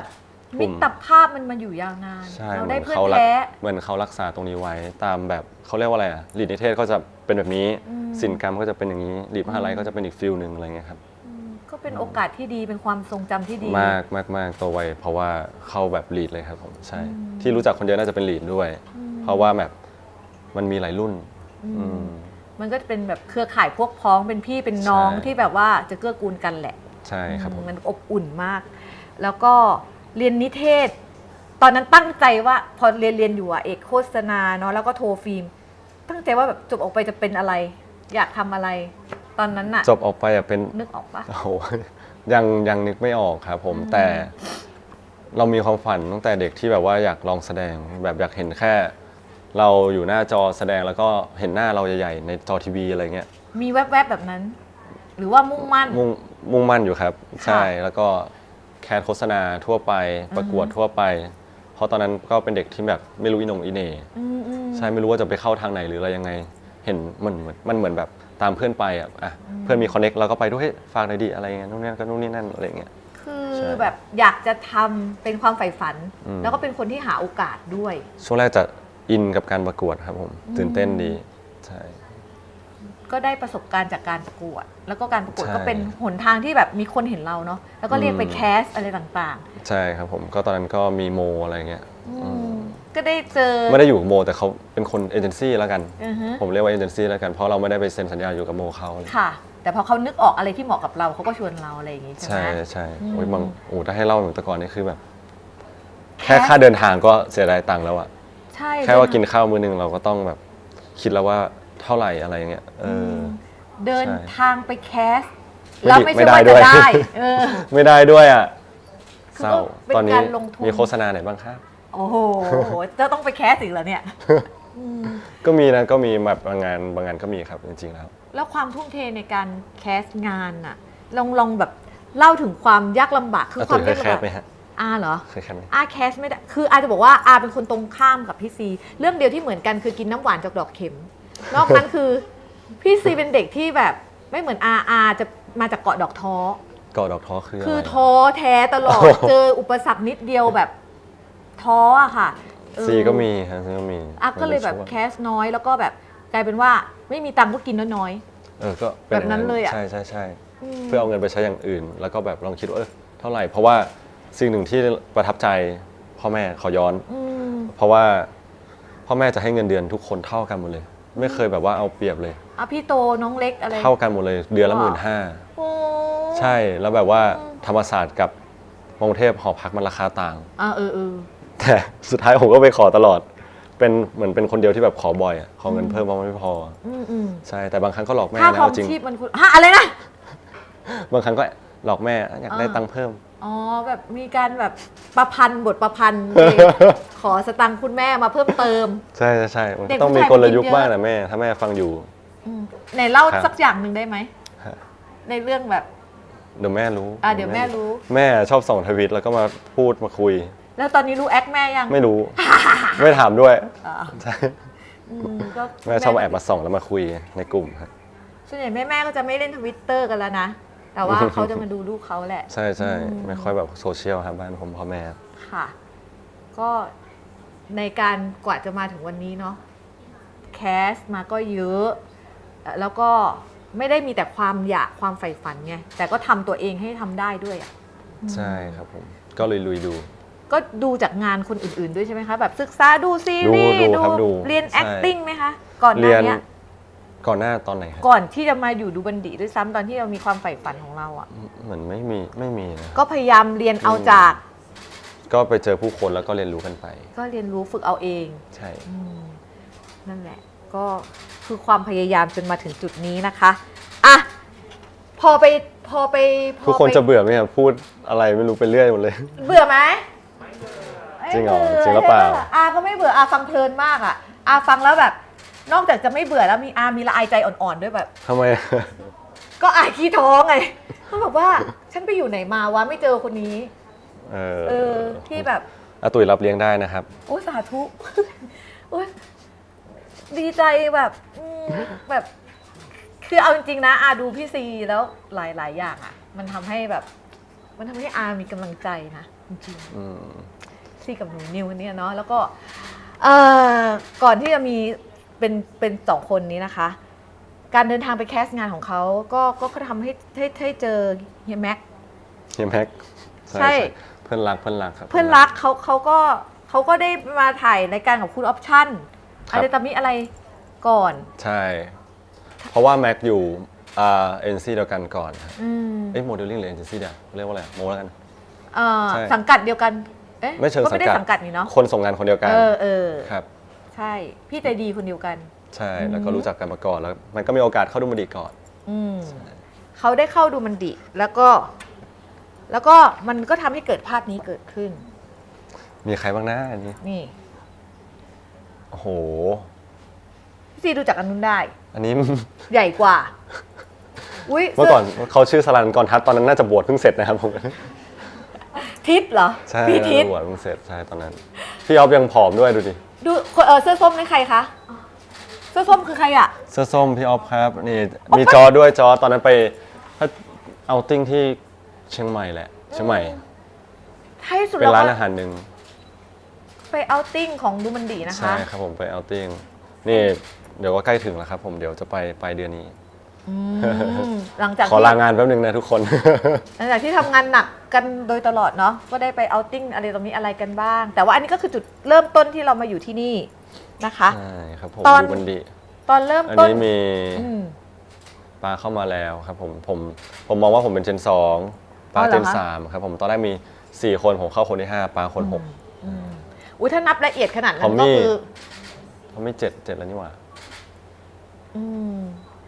ก็ได้เข้ามาอยู่ในดูมันดีก็คือจากเฮ้ยแม็กอะไปทำงานอันเนี้ยใช่ป่ะแล้วก็มีข้อดีเยอะแยะไปหมดเลยก็เลยอยากจะมาทำแต่พี่ออปชั่นก็บอกว่างั้นน้องช่วยส่งวิดีโอมาหน่อยสิ ใช่แล้ว ต้อง แอบ แคส ดู ต้องแคสไม่ได้จะรับทุกคน แอบดูมันเที่ยวแล้วแบบว่าเอ้ยรายการแบบว่าสนุกภาพสวยคุยกันเองชิลๆแล้วแบบกินฟรีด้วยที่พักดีด้วยใช่แล้วแต่ละคนก็มีคาแรคเตอร์ เหมือนเข้าไปใช้ชีวิตเฉยๆอ่ะ เหมือนเข้าไปกินฟรีอยู่ฟรีพูดง่ายถ้าตอนนั้นคิดแบบ เฮ้ยว่างกินฟรีอยู่ฟรีพักฟรีเพราะตอนนั้นก็ไม่ได้แบบมีเงินเที่ยวมีเงินกินของดีๆอะไรอย่างเงี้ยใช่ก็แม็กก็ทักคุยกับพี่ออฟให้ที่จริงแบบเขาแบบผมว่าฝากหลายเดือนแล้วใช่เหมือนแม็กก็เสนอไปเขาหาคนเพิ่มแล้วก็ได้มีโอกาสคุยกับพี่ออฟเขาก็ให้ส่งคลิปตอนนั้นอยู่เชียงรายเขาให้ส่งคลิปอะไรก็ได้ตลกถ่ายอะไรที่แบบง่ายๆแต่จำไม่ได้เหมือนกันตอนนั้นถ่ายแล้วก็เล่นมุกอะไรแบบ มันไม่ได้แล้วก็เล่นกับหมาอะไรเงี้ยใช่แล้วเขาก็ส่งคลิปไปแล้วเขาก็แบบโอเคก็นัดคุยที่กรุงเทพครับผมใช่คือเป็นคลิปเล่นกับหมาซึ่งพูดอะไรไม่รู้แบบจำไม่ได้แล้วเหมือนกันแล้วเรามาดูมันย้อนตอนนี้คิดว่ามันตลกไหมไม่ แห้งมากเพราะว่าจำความรู้สึกได้จำไม่รู้แต่จำไม่ได้ว่าเรื่องอะไรแบบว่ามันแห้งฮะแต่ว่าส่งไปก่อนเถอะใช่ส่งไปก่อนเท่าที่แบบเราทำได้แล้วก็เขาเรียกว่าอะไรไม่ได้เมคในสิ่งที่ไม่ได้เป็นอะไรเงี้ยอาจจะมีนิดอะไรเงี้ยเพื่อตลกอะไรเงี้ยเพื่อให้มันเห็นชัดขึ้นแหละเพื่อให้มันขยายตัวเองมากขึ้นอะไรเงี้ยเนาะเพราะถ้าเราเป็นเราเฉยๆมันก็จะนิ่งไงเราก็เลยไปขยายในวิดีโอนั้นแต่ก็ไม่ได้เปลี่ยนตัวเองให้แบบว่าก็สังเกตจัดอะไรอย่างเงี้ยสังเกตเทปดูมันดีตอนแรกคือนิ่งจนโดนด่าเพื่อนด่าเลยเนี่ยด่าจนเป็นคาแรคเตอร์เลยนะด่าจนเป็นคาแรคเตอร์จนแบบว่าพี่เอาซีเข้ามาทำไมเนี่ยทำอะไรไม่ได้เลยอะไรเงี้ยพอยิ่งโดนเพื่อนแบบรังแกนะยิ่งคนรักแล้วเหมือนเขาก็ช่วยครับผมแล้วก็ถ้าคุณไม่พูดเพื่อนก็ช่วยยิงเราก็จะได้พูดมาบ้างอะไรเงี้ยใช่จริงก็คือมันก็จะเป็นคาแรคเตอร์เลยอะคนอื่นแบบทำงานแบบ500อะคุณซีมือก็คือ500เหมือนกันแต่ไม่พูดนั่งนิ่งๆแบบทำ10 บาทได้500อะแล้วพูดอย่างนั้นดีหนูเพื่อนกดไม่ใช่รู้ว่าเพื่อนชอบด้วยเพื่อนก็จะได้เอามากัดแล้วมันก็จะเป็นสีสันเพื่อนก็เอามารังแกพอรังแกปรากฏว่าทุกคนก็แบบมาหนุนคนนี้หนักขึ้นอะไรอย่างเงี้ยมันก็จะเป็นอะไรที่เป็นคาแรคเตอร์ที่มันสนุกมากๆของการเป็นเนื้อเหมือนก็เรียนรู้ไปของดูบัณฑิตที่มันแตกต่างกันเรียนรู้ไปมีคาแรคเตอร์ของตัวเองถูกต้องช่วงนั้นเนี่ยรายการดูมันเที่ยวเนาะใช่เป็นบ่อเกิดของช่องดูมันดีเลยครับผมมันสดมากมันเป็นเด็กผู้ชายแบบที่ตอนนั้นแบบกี่ปีแล้วฮะพี่ตุ้ยน่าจะกี่ปีแล้วนะเจษที่เจษบอกว่าไอ้พวกเด็กผู้ชายมันเป็นวิดีโอไอ้พวกเด็กผู้ชายพาไปเที่ยว6 ปีใช่ไหมคะไม่ใช่5ใช่ไหม5 หรือ 6 ปีนี่แหละก็สดมากคือมันพูดกันเป็นธรรมชาติมากอ่ะก็ไม่มีสคริปต์แค่หัวข้อมาอะไรเงี้ยไปที่ต่างๆแล้วก็ไอ้นี่ก็ซนไอ้นั่นก็ห้ามไอ้นี่ก็เงียบก็ไม่ได้ก็จะโดนเพื่อนแซวที่จริงมันเยอะกว่านั้นแต่คงออกอากาศไม่ได้ครับนั่นคือทอนมาแล้วใช่ไหมทอนมาแล้วบรรยากาศของตอนนั้นมันก็ไม่เหมือนตอนนี้นะใช่เอาจริงๆแล้วอ่ะพี่ซีนึกถึงตอนนั้นไหนเล่าให้ฟังหน่อยความสดของการไปดูมันดีไม่มีอะไรเลยครับแค่เพื่อนด้วยกันกินกันเที่ยวกันแบบว่าผู้ชายเกรียนๆสมัยเมื่อก่อนอะไรอย่างเงี้ยครับผมก็แต่สมัยนี้ก็แบบว่าก็เติบโตมาเรียนรู้มาอะไรต่างๆบางอย่างมันก็ทำเหมือนในคลิปเดิมไม่ได้แล้วเนาะพอเราโตขึ้นก็ทำอยู่ครับก็มีอยู่บ้างอันแต่มันก็แบบเป็นสิ่งที่แบบไม่ได้แย่อะไรเงี้ยครับใช่ก็เห็นเหมือนทุกคนโตขึ้นด้วยแหละแล้วก็มีการเซ็นเซอร์ตัวเองคือทุกคนก็คงจะเป็นว่าเรามีสเปซที่เราอยู่กับเพื่อนแล้วเราก็จะผีบ้าได้บางอย่างมันก็ไม่เหมาะที่คนจะเห็นวันนี้อยู่กับโซนก็ผีบ้าเหมือนกันโซนเขาก็คือเขาก็มารวมตัวกันแหละเป็นคนแปลกเหมือนกันเป็นคนแบบว่ามีคาแรคเตอร์เหมือนกันมีคนคาแรคเตอร์ทุกคนมีความคาแรคเตอร์ของตัวเองที่สตรองมากๆเหมือนนั่งประชุมอะไรสักอย่างไม่รู้คุยมาก็แต่เดี๋ยวนี้พวกเราก็มีเซ็นเซอร์ของตัวเองแล้วก็โตเป็นผู้ใหญ่ด้วยแล้วก็หารู้ไหมว่าวิดีโอมันเผยแพร่ไปกว้างใหญ่ทำให้บางคนอาจจะไม่ได้คิดเหมือนเราเดี๋ยวนี้มันก็เลยไม่เหมือนเดิมนิดนึงใช่ไหมคะแต่ก็พยายามทำทุกอย่างเพื่อให้มันเป็นอัตราส่วนที่ดีจริงๆก็เป็นตัวเองแหละครับแต่แค่ตรงไหนแบบใช้ได้ใช้ไม่ได้อะไรเงี้ยครับเอาแบบว่าบทเรียนใช่ก็มาเรียนรู้เพราะว่าอย่างที่เคยบอกทุกคนก็ไม่ได้เป็นคนที่เก่งหรือว่าเป็นคนที่เขาเรียกว่าอะไรเป็นคนที่ดีอะไรเงี้ยแต่หมายถึงว่าเราก็ไม่ได้เพอร์เฟกต์เราก็พัฒนาตัวเองว่าอันไหนที่ควรไม่ควรอะไรเงี้ยครับผมมันอาจจะมีหลุดบ้างหรืออะไรเพราะว่าอาจจะเป็นแบบว่าเคยเป็นนิสัยอะไรเงี้ยแต่ก็ต้องเรียนรู้กันไปอะไรเงี้ยครับมีข้อที่พร่องไปบ้างพอได้ฟีดแบ็กก็เอามาปรับแล้วก็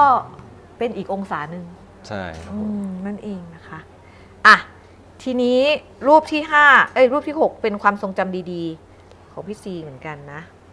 นี่ อันนี้ก็คือพี่ออปชั่นในฐานะของดูมันดีรุ่นที่1เมาส์พี่ออปชั่นให้ฟังหน่อยได้ไหมคะอันนี้ก็ร่างเปลี่ยนนิดนึงแล้วนะเนี่ยร่างไม่เหมือนเสื้อส้ม พี่ออปชั่นเขาเป็นคนแปลกมากอยู่นะฮะเอาสำหรับอาที่อารู้นะคือเขาอะบรรจงปั้นงานทุกอย่างของเขาอะแล้วเขาขายที่คือคนเรายิ่งทำงานคุณจะต้องยิ่งมีตังค์แล้วก็ที่งอกเงยแต่ว่าออปชั่นอะก็คือโฉนดหาย เพื่อเอาไปขายแล้วเอามาลง ใช่ไหมคนนี้เขาเป็นแบบนั้นอะจริงๆพี่อ๊อฟเป็นคนที่เราชอบมากเลยตรงที่แบบการทำงานของเขาอะไรเงี้ยเราเป็นคนที่แบบชอบความคุณภาพหรือว่าดีเทลอะไรเงี้ยใช่เขาเป็นคนที่เราเลสเปคกับการทำงานพี่อ๊อฟมากในแต่ละการคุยงานหรือว่าการคุยกับผู้ใหญ่หรืออะไรเงี้ยหรือว่าทำงานออกมาหรือโปสเตอร์อะไรต่างๆที่เขาคุยอะไรเงี้ยเพราะตอนแรกเราไม่เชื่อแต่เราได้มีโอกาสได้เข้าไปแบบคุยประชุมสมัยเมื่อก่อนอะไรเงี้ยเพราะว่าเราเป็นเจนแรกอะไรเงี้ยคุยกับผู้ใหญ่หรือว่าทำงานต่างๆอะไรเงี้ยเราเห็นโปรเซสนั้นรู้สึกว่าเขาเป็นคนที่เก่งมากในการแบบขายงานหรือพูดหรือทำอะไรอะไรเงี้ยครับมุมมองของเขาอะเนาะใช่เขาเป็นคนตั้งใจทำงานมากแล้วในฐานะของความแบบเป็นพี่ชายของเขาด้วยค่ะพี่ซีแบบอยากจะเล่าอะไรในมุมของเขาเล่าอะไรอ่ะในมุมของเขาบอกพี่อ๊อฟเสมอเลยบอกว่าอย่าคิดว่าผมไม่รักพี่นะบอกเสมอเลยเพราะว่าบางครั้งพี่อ๊อฟชอบคิดว่าผมไม่รักอะไรเงี้ยที่จริงแบบว่าเป็นคนแสดงความรักไม่ได้เก่งอ่ะเราแบบอยู่ข้างพี่อ๊อฟเสมออยู่แล้วไม่ว่าจะเจอเรื่องอะไรใช่เพราะว่าพี่อ๊อฟแบบเป็นคนที่เป็นแบ็คเป็นกำแพงให้เราแบบว่าเวลาเจอเรื่องอะไรไม่ดีก็จะผ่านด่านหน้าไปก่อนอะไรเงี้ยก็อยากให้มองทุกคนมองเหมือนพี่อ๊อฟเป็นเขาเรียกว่าก็ทำให้เราเติบโตมาที่รู้จักทุกคนอะไรเงี้ยอะไรก็มองเหมือนเป็นคนปกติคนหนึ่งเหมือนกันครับผมอะไรที่ดีก็มนุษย์อะไรที่ไม่ดีก็ยอมรับอะไรเงี้ยก็เหมือนผมแหละแต่อย่าบอกพี่อ๊อฟว่ารักพี่นะครับผมอย่าคิดว่าไม่รักใช่เพราะว่าเราเป็นคนบางทีแบบแสดงความรักไม่ได้เก่งเหมือนใครอ่ะเหมือนใครดีไม่เอาไม่เปรียบเทียบใครดีวะไม่แต่คนแสดงความรักไม่ได้เก่งขนาดนั้นอันก็จะเห็นน้องๆก็แบบเข้าไปกอดพี่อ๊อฟอะไรต่างๆแหละคือเข้าไปอ้อนเข้าไปกอดไปนั่งตักอย่างเงี้ยลูกๆเนาะก็แต่พี่เสียจะไม่ได้ทำแบบนั้นมีครับมีบ้างแต่ก็ไม่ได้เยอะอะไรอย่างเงี้ยเพราะว่าแบบว่าเขาเรียกว่าอะไรอ่ะเราไม่ได้แบบเด็กอ้อนนะใช่ไม่ได้เป็นเด็กอ้อนถ้าเป็นเด็กอ้อนนะทุกคนต้องหลงบอกเลยโอ้ขอพูดอีกทีสิถ้าเป็นเด็กอ้อนทุกคนต้องหลงถ้าเป็นเด็กอ้อนทุกคนต้องหลงเอาจริงปะไม่เคยอ้อนเลยขนาดยังไม่อ้อนกันนี่ขนาดยังไม่อ้อนก็จะแย่แล้วฮะไหนถ้าอ้อนที่คนจะต้องหลงต้องทำยังไงอ่ะไหนทำซิอยากจะดูสักหน่อยว่าจะหลงจริงหรือเปล่าอยากจะรู้ให้หนูอ้อนไปเลยเฮียอ้อนไม่เก่งก็เลยทำให้พี่อ๊อฟจะรู้สึกว่าผมกลัวเราไม่รักอ้อนแบบเขินๆอ่ะเนี่ยแค่คิดภาพตัวเองอ้อนแล้วก็เขินแล้วแบบใช่แล้วแต่ก็เคยอ้อนครับเคยอ้อนแต่แบบว่านั่นแหละแล้วเราเคยให้กำลังใจพี่อ๊อฟยังไงไหมให้ประจำให้เกือบทุกวันเลยครับผมเพราะว่าบางทีซึ่งเราไม่รู้พี่อ๊อฟทำงานอยู่เบื้องหลังทำอะไรบ้างใช่บางคนก็ไม่รู้แต่เรารู้ว่าพี่อ๊อฟทำงานอะไรบ้างเพราะเราเคยเอาตัวเองไปเป็นโปรเซสในการทำงานแล้วเราเห็นแบบเนื้องานหรือว่าดีเทลอะไรอย่างเงี้ยเรารู้สึกว่าผมบอกพี่อ๊อฟเลยพี่ถ้าผมเกิดมาเป็นพี่อะผมทำไม่ได้ร่างฉีกเนาะผมคุยเรื่องผมคุยก็ไม่เก่งเท่าพี่หรืออะไรเงี้ยหรือทำงานอะไรต่างๆมันจะมีความถนัดของตัวเองครับผมใช่ซึ่งพี่อ๊อฟไม่ได้ดูแลผมคนเดียวมีเด็กคนอื่นด้วยในค่ายด้วยมันหลายคนมากไหนจะโปรดักชั่นในประชุมบทอีกจริงๆอยากสมัครพนักงานเข้าบริษัทมาหมายถึงว่าบริษัทผมนะพูดเล่นมาดีเวิร์กอะไรเงี้ยก็พยายามหาคนที่แบบว่าโดนใจนี่ก็บอกพี่อ๊อฟว่าต้องปั้นใครต้องแบบฝึกงานเข้ามาก่อนเพื่อให้ทำหน้าที่แทนแล้วพี่อ๊อฟไปทำตรงนี้อะไรเงี้ยถ้าทำคนเดียวหมดทุกอย่างมันก็จะแบบแต่บางทีมันก็ยังไม่ได้ดั่งใจเนาะคนที่มาทำแทนออปชั่นเขาเป็นคนละเมียดแต่เราเข้าใจว่าการละเมียดละไมในการทำงานการที่เราเองเปิดบริษัทด้วยแหละแล้วแบบอยากจะหาคนทำหน้าที่ตรงนั้นแล้วก็แบบถูกใจโดนใจแบบมันต้องเรียนรู้กันไปเรื่อยๆครับต้องมาลองผิดไม่งั้นเขาคุณต้องทำงาน3 เดือนผ่านโปรก่อนอะไรเงี้ยไม่มีใครจะมาแบบเก่งมาเลยเนาะใช่มันก็ต้องฝึกฝนกันไปครับให้เหมาะกับงานของเรา อืมก็ให้กำลังใจพี่ออปชั่นอยู่เสมอ โอ้ให้บ่อยให้จนแบบว่าพี่ออฟอาจจะเบื่อ อ๋อเหรอ แต่ไม่เบื่อหรอกครับ แต่ขนาดให้กำลังใจอย่างนี้เขามีมุมที่เขาคิดว่าเราไม่รักด้วยเหรอ มีหมายถึงว่าเขาเรียกว่าอะไรอ่ะกับส่วนตัวพี่ออฟเราก็มีเรื่องที่ดีทำไม่ดีครับหมายถึงว่ามันก็เป็นมนุษย์ที่เรียนรู้กันไป ก็ใช้ชีวิตมาด้วยกันเยอะแหละ ใช่ บางองศา ใช่ มันก็แหกกันบ้าง บางองศามันก็สอดคล้อง ก็มีบ้างครับผมใช่ แต่จริงๆแล้วอ่ะทุกอย่างมันเกิดขึ้นได้ แต่มันจะผ่านไปได้อ่ะด้วยความรักเนาะ ใช่ก็ต้องแบบเข้าใจอ่ะคุยกันแล้วมองภาพมองอะไรทุกอย่างที่มันแบบ มันก็จะนี่จะบอกเสมอว่าถ้าเป็นสิ่งใหม่แบบใจเย็นคุยกันนะ ถ้าเป็นสิ่งที่อะไรก็สามารถเตือนได้อะไรเงี้ยบางทีเราก็เขาเรียกว่าอะไรอ่ะอยากเป็นคนที่ขึ้นแต่บางทีก็แบบไม่น่ารักอะไรเงี้ยก็มีอะไรเงี้ยอยู่ด้วยกันเยอะอยู่ด้วยกันเยอะ ใช่ใช่คนสนิทกันมันจะเป็นอย่าง ใช่ นี้แล้วมันก็สนิทกันที่สุดแล้วก็มันก็รักกันมากอ่ะแต่มันก็จะมีบางมุมอ่ะที่จะรู้สึกแบบ เข้าใจเพราะมันอยู่ด้วยกันบ่อย เนี่ยเดี๋ยวออกเบื้องหน้าไปทำเบื้องหลังพี่ออฟดีกว่า โอ้โหอย่าเลย อยู่เบื้องหน้าก่อน ช่วยพี่ออฟด้วยกันอยู่เบื้องหน้า ช่วย แต่สิ่ พี่ ง ออฟในการอยู่เบื้องหน้า เพราะว่าดูเบื้องหน้านี่แหละดีแล้ว สิ่งหนึ่งที่มันแทน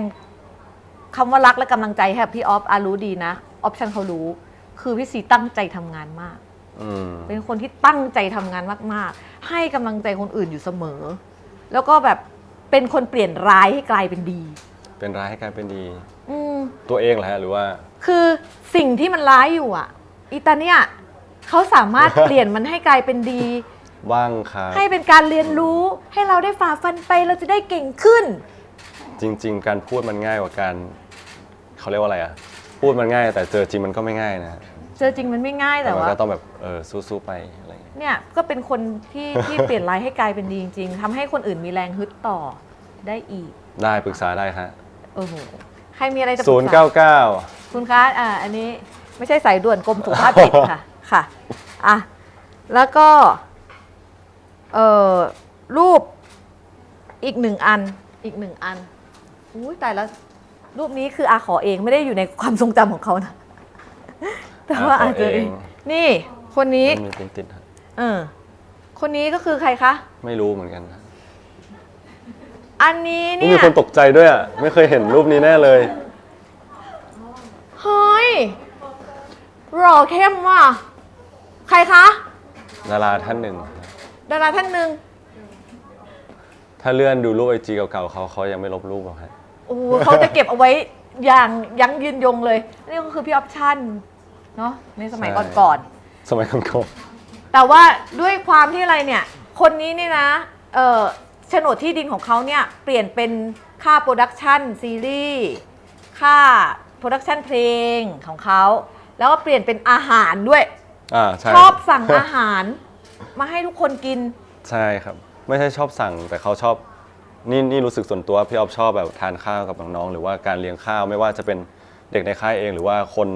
ทุกคนที่มาร่วม ทีม โต๊ะพี่ออฟ งานด้วย เขาจะจ่ายทุกครั้งเลย เขาบอกว่า เขาจะดูแล นี่เคยถามว่าพี่จะเลี้ยงไหมมันไม่ใช่เป็นส่วนที่พี่ต้องเสียอะไรเงี้ยบางทีของราคาแล้วพี่ออฟชอบกินแพงอะไรเงี้ยแต่คิดในใจก็ ของอร่อยอ่ะ ก็ดีนะ อืม แต่เขาบอกว่าแฮปปี้ที่แบบว่าได้เรียนทุกคนอะไรเงี้ย คือถ้าเรากินคนเดียวมันก็จะคูณ1เนาะแต่ของออปชั่นคูณเท่าไหร่อ่ะเวลากิน โอ้โหเยอะโอ้โหเยอะมาก ทุกวันนี้แบบสั่งมาบางอย่างเหลืออะไรเงี้ยเขาชอบสั่งเผื่อดีกว่าเหลืออใช่ เดี๋ยวพอแบบว่ากินไม่พอแล้วเดี๋ยวคนไม่ได้กินเสียใจ ใช่ ก็เลยสั่งมาก็เลยเยอะ เลี้ยงแพงๆก็กินเขาบอกว่าอยากกินก็กินอะไรเงี้ยใช่ ค่าใช้จ่ายใน ผ การ มว่าน่าจะ กิ ติดนิสัยพี่เขาเรื่องการกินมาแบบไม่ค่อยเสียดายอะไรแล้ว เมื่อก่อนเป็นคนที่บ้านเป็นคนกินของหมดอะไรเงี้ยแต่กินเหลือเพราะว่าเยอะเกิน ตอนทุกวันนี้ก็กินเหลือหมดเลยฮะ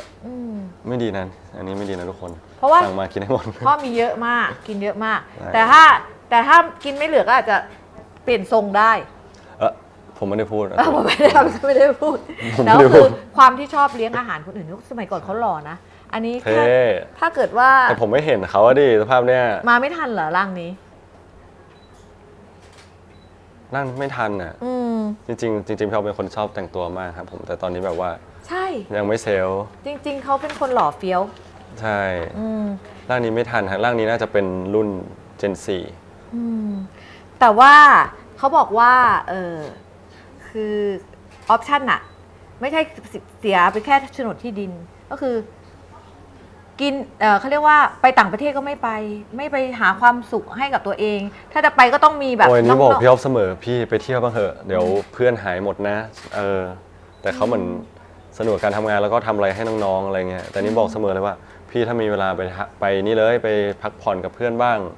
ใช่หรือว่าชวนพวกผมไปเที่ยวก็ได้อะไรเงี้ย แล้วเขาก็จะบอกว่าความสุขของเขาก็คือ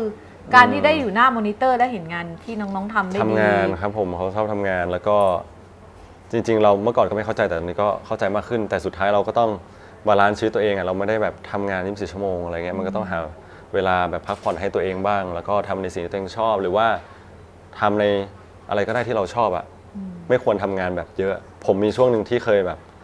ทำงานเยอะจนหมดไฟอะไรก็มีเราก็ต้องหาอะไรที่แบบว่าต้องเติมไฟของตัวเอง หรือว่าการพักผ่อนรีแลกซ์ที่เราอยากจะทำอะไรเงี้ยครับงานอดิเรกที่เราชอบใช่ว่าเพื่อนดาราทุกคนทักมาบอกว่าเนี่ยโอ้ยงานเยอะมากเลยมึงอย่าลืมหาเวลาบาลานซ์ชีวิตตัวเองนะทำในสิ่งที่ชอบบ้างไม่งั้นจะหมดไฟก็เลยตอบไปว่าเคยมีช่วงหนึ่งอะไรเงี้ยแล้วสิ่งที่ชอบแล้วทำให้มีไฟขึ้นมาใหม่คืออะไรคะก็อะไรก็ได้ครับในสิ่งที่เราชอบหรือเวลาพักผ่อนหรือว่าการที่อยู่ห้องฟังเพลงดูหนังหรือว่าไปเที่ยวอะไรเงี้ยครับผมใช่ได้มาเติมอะไรใหม่ๆเปลี่ยนองศาให้ตัวเองบ้างหรือว่าฟิตเนสอะไรอย่างเงี้ยนั่นแหละสิ่งที่ชอบนั่นแหละโหเป็นความทุกข์ทรมานของเราเนาะฟิตเนสเนี่ยได้ยินแล้วกลัวมากเลยอ่ะ นั่นคือความชอบของเขาอันนี้มันมีเล่นหลายวิธีอะตุ้ยสักหน่อยไหมปีหน้าอาจจะเดินสวนลุมอย่างน้อยเดือนละครั้งดีฮะดีเลยอีกฟิลหนึ่งเลยนะก็ได้ออกกำลังกายนะคะก็จะว่าจะออกเหมือนกันเพื่อตัวเองนะคะอันนี้ก็คือเมื่อกี้ก็เป็นแบบบิดาแห่งดูมันดีใช่ไหมบิดาก็คือคุณออปชั่นใช่ไหมอันนี้ก็คือเขาไม่นับตัวเองเป็นรุ่นหนึ่งอ่ะคุณอ่ะคุณต้องนับเป็นรุ่นหนึ่งเพราะว่าดิฉันจะให้ดูรูปนี้อันนี้ก็คือการมาของรุ่นสองเอารุ่น2เจนเด็กใช่ไหมฮะใช่อุ้ยรูปนานมากนู่นอยู่นู่นน่ารักมากๆเลยแบบยังเป็นแบบเบบี้แฟตอยู่เลยอ่ะยังเด็กแล้วก็อ่อนเยาว์มากๆ Baby Fat น่ารักอ่อนเยาว์กันนะคะ อันนี้ก็มาเจอกับน้องที่อยู่ด้านเหนือของคุณขึ้นไปคนนั้นก็คือหนูนิวนั่นเองใช่ตอนนั้นยังไม่ได้คุยอะไรเลยวันนั้นไม่ได้พูดอะไรด้วยน้อยครับเป็นวันถ่ายปฏิทินของรูมันดิเพราะว่าเจน 2เขาเข้ามาใช่ก็ได้เจอเขาครั้งแรกป่ะเจอเขาครั้งแรกครับผมใช่เจอเขาครั้งแรกแล้วพูดได้ยังไงว่าน้องคนเนี้ยน่าสนใจนะพี่ออฟเขาจะต้องดังแน่ๆในพูดยังไงบอกวันนี้บอกพี่ออฟยังไงอะประโยคเนี้ยก็จำได้ตอนที่เดินหักมุมมาใช่แล้วเห็นแบบใบหน้าเขาหรืออะไรเงี้ยก็บอกว่าพี่ออฟคนเนี้ยดังเพราะว่ารู้สึกว่าหน้าเขาแบบว่าหน้าตาน่ารักแล้วมันมีความอะไรที่รู้สึกก็ถ้าไม่รู้จักนิสัยเลยผมว่าทุกคนก็มองว่ารู้สึกเอ็นดูอะไรเงี้ยมันมีความตะมูตะมิอยู่เนี่ยเราพูดไปก็โมมันก็เป็นเรื่องจริงอะไม่แบบคือถ้าไม่ได้มียานทิพย์อะรัศมีรังสีอะไรของเขาคือความน่าเอ็นดูเห็นแล้วก่อให้เกิดความรู้สึกอะไรคะตอนนั้นเอ็นดูครับผมเอ็นดูเรารู้สึกว่าถ้าเราเหมือนจินตนาการในภาพที่แบบเราทำงานด้วยแล้วไงเรามีประสบการณ์ทำงานแล้วก็ให้ถ้ามองลึกไปก็เหมือนถ้าน้องมาอยู่ตรงเนี้ยน่าจะมีความรู้สึกอะไรที่แบบคนน่าจะเอ็นดูเหมือนกันเพราะเรารู้สึกว่าถ้าเรารู้สึกมองรู้สึกเอ็นดูมันก็จะมีความแบบพี่รู้สึกเหมือนกันไม่มากก็น้อยเนี่ยสำหรับคนอื่นอะไรอย่างเงี้ยครับโดยที่ไม่ต้องคุยโดยที่เจอครั้งแรกก็รู้สึกแบบนี้ยังไม่พอไปเปิดแคสนิ่งเฮียเนาะครับก็ไปล็อบบี้ไม่ใช่สิก็ไปย้ำพี่ออปชั่นว่าคนนี้น่ะคนนี้เท่านั้นที่ต้องเป็นหนูเกลือก็พูดครับผมก็รู้สึกว่ามันสมยังไงคะความหนูเกลือยังไงแล้วเขามันตรงยังไงเขามาตรงยังไงไม่รู้ว่าตอนนั้นน่าจะเป็นเซนส์อย่างที่เรารู้สึกว่าเขาเหมาะอะไรเงี้ยแล้วก็บอกว่าอยากคู่ด้วยเขาเหมาะกับบทหรือว่าเขาเหมาะกับที่เหมาะทั้งบททั้งผมครับผมใช่ไหมใช่ตอนนั้นก็รู้สึกว่าไม่ได้แบบว่ารู้จักอะไรมากหรือว่าความสามารถต่างๆอะไรเงี้ยเรายังไม่รู้ว่าเขาจะถ่ายได้ดีแค่ไหนเขาจะบังกล้องเราหรือเปล่ามันดูไม่ออกมันเซนส์ของเราเนาะมันเหมือนกับว่าถ้าคนพุทธนำก็จะเป็นแบบสัญญาเก่าถ้าลึกๆอีกเราก็แอบรีเสิร์ชจะเพื่อว่าเป็นไงบ้างแหละเพราะพี่อ๊อฟน่าจะเป็นคนที่คุยกับน้องมากสุดในช่วงนั้นมันเป็นสัญญาณความเชื่อมโยง เก่า จำยอม ๆแบบชาติก่อนเลยนะเอา ชาติก่อนเลยเหรอ ใช่ใช่เราถึง โอเค ได้รู้เพราะเราเพิ่งเจอเขา ได้ เรา เดี๋ยว จะ ไปเล่ รู้ น ไหมว่า เดี๋ยวไปเล่นพบเธอ เฮ้ย ไม่ได้อันนั้นเรื่องของคนอื่น เราต้องข้ามฟ้าก่อน คือคนนี้อาจจะบังกล้องเราก็ได้ คนนี้อาจจะแบบจังหวะใน โอ้ ซี ไม่ น ได้ มัน คิด อาจจะยาก อะไรขนาดนั้น กว่าเรา น่ะสิ ก็ได้ นั่นน่ะสิ อืม แต่ว่าเอาว่าแบบระดับพี่ซีอ่ะต้องคิดนั่นแสดงว่าอันเนี้ยก็คือไบแอสนะ อืม ก็คือเขาเรียกว่าลำเอียงอ่ะ ลำเอียงลำเอียงไงอ่ะ แบบว่าคือรู้สึกว่าคนเนี้ยมันจะเป็นความสบายใจของฉันในการทำงานที่จะต้องรับบทห ถาม นัก ว่า ใน คิด เรื่อง ไหม เนี้ย ก็คิดครับผมก็เอาจริงคือเหมือนหลายอย่างมันอุ๊ยจำความรู้สึกตอนนั้นไม่ได้ขนาดนั้นเหมือนกัน แต่รู้สึกว่าสบายใจอ่ะเพราะถ้าเทียบกับว่าสมมติว่าเจนใหม่มาเรียนคนอะเรารู้สึกสบายใจแฮปปี้กับคนนี้อะไรเงี้ยแต่เด็กอย่าโกรธนะคนอื่น ใช่ ใช่ มันไม่เกี่ยวกันมันไม่เกี่ยวกันมันเป็นเกี่ยว แค่จะ ที่ว่า บอกให้ฟัง เพราะว่าเกื้อกับกิเลนอ่ะมันต้องเล่นเป็นทีมเวิร์กมากๆหลาย ๆ อย่างอะเนาะเพราะฉะนั้นเราต้องรู้สึกว่าเราต้องสบายใจที่เราจะร่วมฉากนี้กับใคร ถ้าเป็นอย่างนั้นได้มันก็จะยิ่งดีขึ้นเลยครับผมใช่ แต่ณตอนนั้นเซนส์ของเรามันบอกว่าคนนี้ ใช่ครับผม แล้วเป็นไงคะ แล้วมันก็ใช่จริงๆอะเนาะ ใช่ไหมอุ้ยใช่เกินคาดครับรู้สึกว่าเหมือนว่าแต่ละคู่พาร์ทเนอร์หรือแต่ละคนเนี่ยมันต้องแบบปรับจูนเข้ากับกันแต่แบบอันเนี้ยน้อยมาก ซึ่งมันมีแกดอายุที่ต่างที่หนูเคยบอกว่าจะเข้ากับเฮียได้ไหมหรืออะไรเงี้ย 7 ปี จริงๆมันเราก็เหมือนเป็นคนชิวๆอะไรก็ได้เหมือนกันอ่ะก็กลายเป็นว่าไม่ต้องปรับอะไรเยอะเลยเหรอคะ ไม่ปรับอะไรเยอะเลยฮะใช่ มันก็เป็นแบบ energy ที่สอดคล้องแล้วมันก็ไปกันเองได้นะแล้วหนำซ้ำมันจะเป็นการเติมพลังให้กันและกันอีก ใช่ฮะน้องขี้อ้อน อืม น้องขี้อ้อนอย่างที่ทุกคนเห็นเลย เนาะ แต่ช่วงนี้ชอบแกล้งน้องเหมือนกัน อ่ะแกล้งอะไรน้องทำ แกล้ง เราสิ แกล้งหลายอย่างเพราะรู้สึกสนุกเวลาแกล้งแล้วน่ารักดีขำ อ้าวแล้วแบบว่าหลอกอะไรก็เชื่อบางทีเนาะแล้วก็พอ ไม่เชื่อหรอก แล้วพอเฉลยแล้วก็ ต่บบกงสนุกดีสนุก พอ ดี เฉลยแล้วก็ เมื่อก่อนจะโดนเป็นฝ่ายที่น้องแกล้งมากกว่า ช่วงนี้จะแกล้งบ่อยมาก เหรอ แล้วชอบทำนะ ไหนโคบเป็นน้องสิตอนน้องโดนแกล้งแล้วเฉลยแล้วเป็นไง ไม่ก็แกล้งแบบชอบแบบม อ๋อ เนี่ยอะไรอย่างเงี้ยอย่าให้โคบเป็นน้องเลยโคบไม่ได้ น่ารักอะเนาะ โคบไม่ได้ครับคนนี้ใครทำก็ไม่เหมือน limited เอ edition อ ครับ จริงจริงเป็น ใช่ แบบเป็นแบบ อุ๊ พิ ย เศษ น้อยมากจ จ ริ ริ ง ง ๆแบบ อยากจะพูดรู้สึกว่าเขาเรียกว่าอะไรน้อยคนที่จะเกิดมาเป็นเหมือนหนูอะ ในเรื่องแบบว่าความสามารถในการทำงานแล้วก็บุคลิกหรือว่ามารยาทหรือการพูดจาอะไรเงี้ยใช่เรารู้สึกว่าตอนแรกแบบคิดว่าน้องทำงานแล้วก็ไม่อดทน เพราะว่ารู้สึกว่ามันเหนื่อยมันหลายอย่างแต่สุดท้ายอ่ะเราก็ respect ในจุดที่ทนมากๆ เป็นเด็กอยู่แล้วตอนเรียนด้วยแล้วก็ทำงานด้วยเงี้ยแล้วตอนหลังมาก็ยังทน เพราะเราเห็นทุกอริยบทในการแบบการทำงานมาแล้วอะอะไรอย่างเงี้ยก็สู้ๆกันไปให้กำลังใจไปเฮ้ แล้วก็ล่าเริงอยู่เสมอ เดี๋ยวไว้เฮียกินเดี๋ยวกินเป็นเพื่อนถ้าหนูดูอยู่นะครับผม จะบอกว่าอะไรนะ เดี๋ยวกินเป็นเพื่อนสักมื้อขอดีๆอ่ะ แล้วน้องชอบกินอะไรที่เขาอยากจะ โอ้กินทุกอย่างกินแบบโอ้โหยับ ทึ่งในความสามารถในการกินของเจ้าหนูคนนี้มากๆ เยอะมากเยอะจริง อ่ะอันนี้ก็คือความประทับใจที่เห็นในวันแรกก็ก่อให้เกิดความรู้สึกว่าคนนี้จะทำให้เราอยู่ด้วยได้แล้วก็สบายใจ ครับ และแล้วกองถ่ายก็เปิดขึ้นมา นี่ แล้วตุ๋ยไม่ปวดหลัง ฮะ นั่งนานปวดหลัง อายเดี๋ยวจะเกิดแผลกดทับไหมยืนหน่อยไหมในสอนท่ายืดตัวหน่อยได้ปะหรือว่ายังไงหรือว่าลาเมื่อยทำ อัน ไง นี้โอเคแล้วครับผม อ๋อโอเคแล้วเนาะ ใช่เราก็แค่บิด อ๋อโอเคอ่ะ ทุกคนไม่เมื่อยหลังเหรอ เมื่อยไหมเมื่อย ใช่ แล้วก็เมื่อยแขนไหมเมื่อยด้วยเนาะที่ต้องถือ ไม่เมื่อยหลังเหรอ แล้ว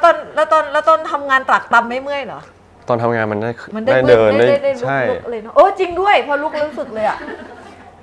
เรานั่งกันอยู่นานแล้วเหมือนกันเนาะไหวไหมอ่ะต่อได้ไหมไหวปะไหวนะจ๊ะลุกขึ้นมาสะบัดนิดหน่อยอ่ะ ก็ดีนะครับ โอ้แกกเลย มาวิ่งกราบเดียวรับตาเราไปทำสิ ไม่รู้จักอะ ก็อยู่ขี่ม้าไงอยู่ก็เป็น อันนี้คือเพลง ชรันฮะ เพลงอะไรอะ เพลง ครับ เพลงของนักขี่ม้าไง อ๋อเหรอ เนี่ยเวลาขี่ม้าใช่ไหม ตุ๋ยนั่งดีกว่า หายเมื่อยแล้วเหรอลูก ไม่ละ แล้วอยากให้ชวนเต้นน่ะฮะบริหารหน้าด้วยไหมเพราะว่าอยากเลี้ยงม้า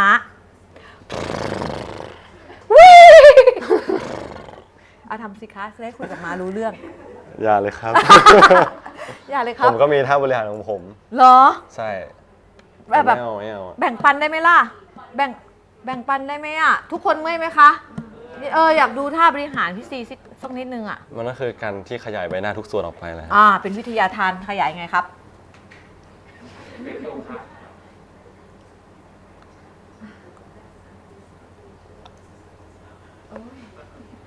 อุ้ยแก๊กเลยอ่ะ โอ๊ย กระดูกแก๊กเลยอ่ะ มันก็ทำให้ขาหันใจเราเปิดเนาะ ใช่ แล้วทำ แล้วมันก็ ทุกวัน ทำสบายขึ้น ทำทุกวันเหรอทำทุกวันวะทำเวลาเมื่อยหน้าเนาะ ถ้าเวลาใบหน้าใช่ครับ เพราะว่าเราเป็นอะไรนะ เราเป็นแบบนักแสดงเนาะ แล้วมันก็จะต้องมีอะไรหลายๆอ ครู ย่าง กล้าสอนอันเนี้ย ครู ใช่ กล้าสอนอ่ะแบบ เวลารู้สึกเก่งหน้า ขอกระดาษ ต้อง ทิชชู่หน่อยมีไหมคะ กระดาษหน้า ซับเหงื่อหน่อย ผมพกไปแล้วครับ อ๋อ เอ้า เออ อ๋อใส่เก็บไปแล้วฮะ แล้วก็บอกว่าพก อ้าว แล้วอ้าว อ๋อสงสัยแบบเผลอไปวางแล้วฮะ เอา ขอบคุณ ลูกค่ะ ครับกล้องจับด้วย เดี๋ยวเอาดึงกล้องไปที่แล้วกันอย่าจับพี่ซีนะ จับจับมาวิ่งกลับเดี๋ยวรับตาเราไป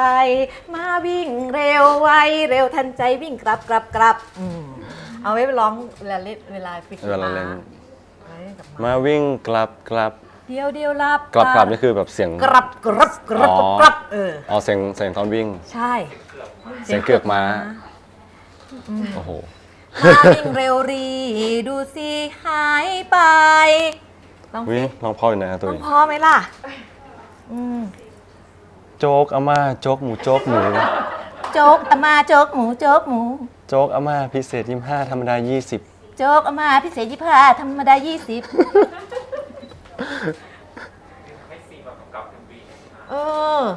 มาวิ่งกลับเหรอฮะ ใช่ เพราะว่าชอบผลงาน How You Feel มาก โอ้เห็นความยากลำบากของอาตุย ๆ คนเท่าก็ไปทำตาม เดี๋ยวมากำกับ MV มาวิ่งกลับให้คุณอา ในอนาคตคิดจะทำงานแบบกำกับซีรีส์ภาพยนตร์ละครไหมคะ อยากกำกับครับผมพอมากำกับ How You Feel รู้เลยว่า ยังไม่พร้อม เพราะว่า MV อ่ะได้อยากกำกับ MV ครับ เพราะมัน ผ 3 นาที ใช่เพราะรู้สึกว่าทำเป็นจ็อบที่แบบว่าไม่ยาวแล้วเรารู้สึกโปรเซสซีรีส์มันเยอะมากอ่ะมันไม่ใช่ในการที่แบบว่ากำกับเดี๋ยวเราจบไปอะมันต้องแบบโอ้โหรีเสิร์ชเยอะมากไม่ว่าจะเป็นตัวบทตัวเพลงหรือว่าตัวโอ้โหนักแสทุกอย่างนะครับใช่เพราะว่าถ้าเราเป็นคนเลือกอะไรเงี้ยใช่เยอะนะนั้นต้องแบบเป็นความสามารถถ้าต้องใจรักจริงๆอ่ะแต่กำกับ MV อ่ะยากครับผม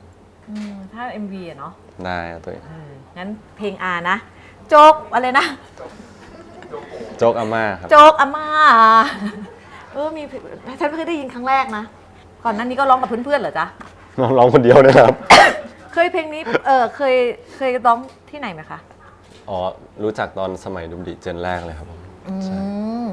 ไปได้ยินมาจากใครจำไม่ได้แล้วเหมือนกันแล้วมันก็ติดปากมาทุกวันนี้ เขาอีกทีได้ไหมอ่ะ ไม่เอาแล้ว ก็คือเราก็ได้ยืดเราก็ได้แบบผ่อนคลายอิริยาบถไงกลับมาที่กอง นิ่งเฮียหน่อยนิดนึง ภาพนี้จำได้เลยอ่ะ เป็นบ้าน บ้านเฮียครับ บ้านเฮียใช่ไหมคะ บ้านคุณกิเลนใช่ไหม เดี๋ยวนะบ้านเฮียแหละบ้านเฮียสิ บ้านไม่ใช่เพราะถ้าบ้านของคิรินมันจะเป็นอีกแบบหนึ่งเซฟเฮาส์นี้บ้านคือบ้านเฮีย ไม่เพราะมันมีบางบ้านที่ใช้โลเคชั่นเดียวกัน เราจริงปะต้อง ก็แบบงง คอยสัเกตดูอันนี้ก็บรรยากาศในกองนิ่งเฮียยังจำได้อยู่ไหมคะ จำได้ครับจำได้ ความทรงจำในกองถ่ายของนิ่งเฮียมีอะไรที่พี่ซีประทับใจเป็นพิเศษ เป็นพิเศษเลยเหรอมันเยอะอะต้องแยกเรื่องอะ อ่ะ ถ้าพิเศษเลยเหรอก็ถ้านิยามได้เป็นทีมที่โคตรเจ๋งครับผม เขา ใช่ เขามีลักษณะอย่างไรทีมงานของเรา มันเป็นทีมงาน ทีมงานแต่ละฝ่ายอะไม่ว่าจะเป็นพวกตากล้องหรือว่าตัวผู้กำกับเองหรือว่าตัว acting coach หรือว่าโปรดิวเซอร์อะไรทุกคนหรือว่านักแสดงอะไรเงี้ยรู้สึกว่ามันเป็นเหมือนมาทำผลงานชิ้นนี้ให้ออกมาแบบดีอะ รวมพลคน ใช่ สู้ตาย รวมพลคนสู้ตายเรียกได้ฮะเรียกได้ แบบ เค้นเลือดจนถึงหยดสุดท้ายเลยอะที่เพื่อจะให้ผลงาน ได้อยู่ กม เพราะว่าอันนี้ถือว่าเป็นเรื่องแรกของแบบว่าบริษัทได้ครับ อืม ก็แบบว่าอยากทำให้เต็มที่ไม่ว่าจะเพลงหรือว่าโปรเซสในการนำเสนอภาพอะไรเงี้ย ตัวการเข้า หรื แบ อบ ค ว่า นที่เขียนเขาเรียกว่าอะไรพวกซาวฮะผม อือหือใส่สกอร์ใช่ไหมคะ สกอร์ใช่ สกอร์เนี่ยก็คือ สกอร์ก็แพง หัวลำโพงริทึมซึ่งเขา สกอร์ก็แพง ริทึมเขาทำหนัง ใช่ 2 ชั่วโมงเขาก็มีราคาของเขาอยู่ แต่เขามา ใช่ ทำซีรีส์ ใช่ คุณทั้งเรื่องอ่ะคือตัด ก็ ต่อด้วยโอ้โหเยอะมาก อาก็โทรไปถามว่าแบบแพงขนาดไหน แล้วก็ที่สำคัญคือเขาไม่ทำนะ ถ้าเขาดูทรงแล้วมันทำให้เสียอาการเขาก็จะไม่ทำแต่เรื่องเนี้ยมันแบบมันเหมาะที่เขาจะมาทำเหมือนเขาให้ความสำคัญกับเรื่องเนี้ยก็ทุกอย่างทุกองค์ประกอบอะทุกคนเอาชีวิตเข้าแลกกันจริงๆเลย ชีวิตเลย จริงๆอ่ะ หมายถึงว่าก็สู้ตายครับทำงานหนักเพื่อสิ่งนี้อะไรอย่างนี้ ใช่ตัวกิเลนไม่เคยหลุดเลย เอาจริงผมยังหลุดฮะสำหรับผมมีหลุด เหรอ ใช่ ว่าพี่ซีต่างจาก แต่เรา เขา แต่เราไม่ได้บอกว่าเราหลุดตอนไหน คือ แต่ พี่ มันจะมีเกณฑ์ของเราเล่นไง เรา ตุ๋ย เราจะรู้ข้างใน รู้สึก ใช่ไหม ว่าแต่ตอนนั้นเราพยายามแสดงออกมาให้ดีที่สุดแล้ว แต่เรามองในจอหรืออะไรทุกครั้งว่าเราจะดูว่าการแสดงของเราเป็นยังไง แล้วคนอื่นเป็นยังไง เราจะได้เก็บมาอ๋อมันเป็นอย่างนี้จะได้มีสติมากขึ้นอะไรเงี้ยมันก็มีในจุดที่เราไม่ชอบในบางจุดทำไมตอนนั้นคิดไม่ได้วะว่าเล่นแบบนี้วะอะไรอย่างเงี้ยพอเราเล่นไปแล้วไงใช่ไหมแล้วกลับมาดูใหม่บอกว่าหุยถ้าอย่างนี้นะมัน ถ้า จะดี แบ ก บ ว่า อย่า เย ง อะ เงี้ยดีแน่นอนเราก็รู้สึกว่าคนดูจะแบบทัชชิ่งอะไรสักอย่างอะไรอย่างเงี้ยใช่ แต่ว่าตรงนั้นคือมันเต็มที่แล้ว ใช่เต็มที่ก็ปล่อยไปตามความรู้สึกเลยฮะ ใช่ สนุกดี พร้อมด้วยคู่หูเนาะฉากที่ยากของเรื่องนี้คืออะไรคะ ตอนพิเศษฮะ ยังเล่าไม่ได้ ยาก มันมี2 ซีนด้วยกันที่ยาก ใช่ ต้องไปรอดูนะคะ เมื่อไหร่จะได้ดูนะ ปีหน้า อุ๊ย ฮะอุ๊ยอะไรกันคะ ฉันอยากดูเร็วๆจังเล ไม่ ย ใช่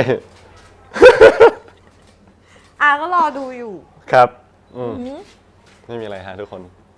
เพราะยิ่งอย่างนี้ก็ยิ่งเขาจะคิดว่ามีไง ก็มองหน้าอาตุลละเอ๊ะ อ้าว อ้าว เฮ้ย เฮ้ย อ๋อ อ๋อ อะไรเงี้ย นี่ก็คือโป๊ะละก็บรรยากาศ ไม่ลงครับคลิปนี้ไม่ลง บรรยากาศของกองเนี้ยมันก็คือรวมพลคนที่แบบว่าทุ่มสุดพลังเพื่อจะให้ได้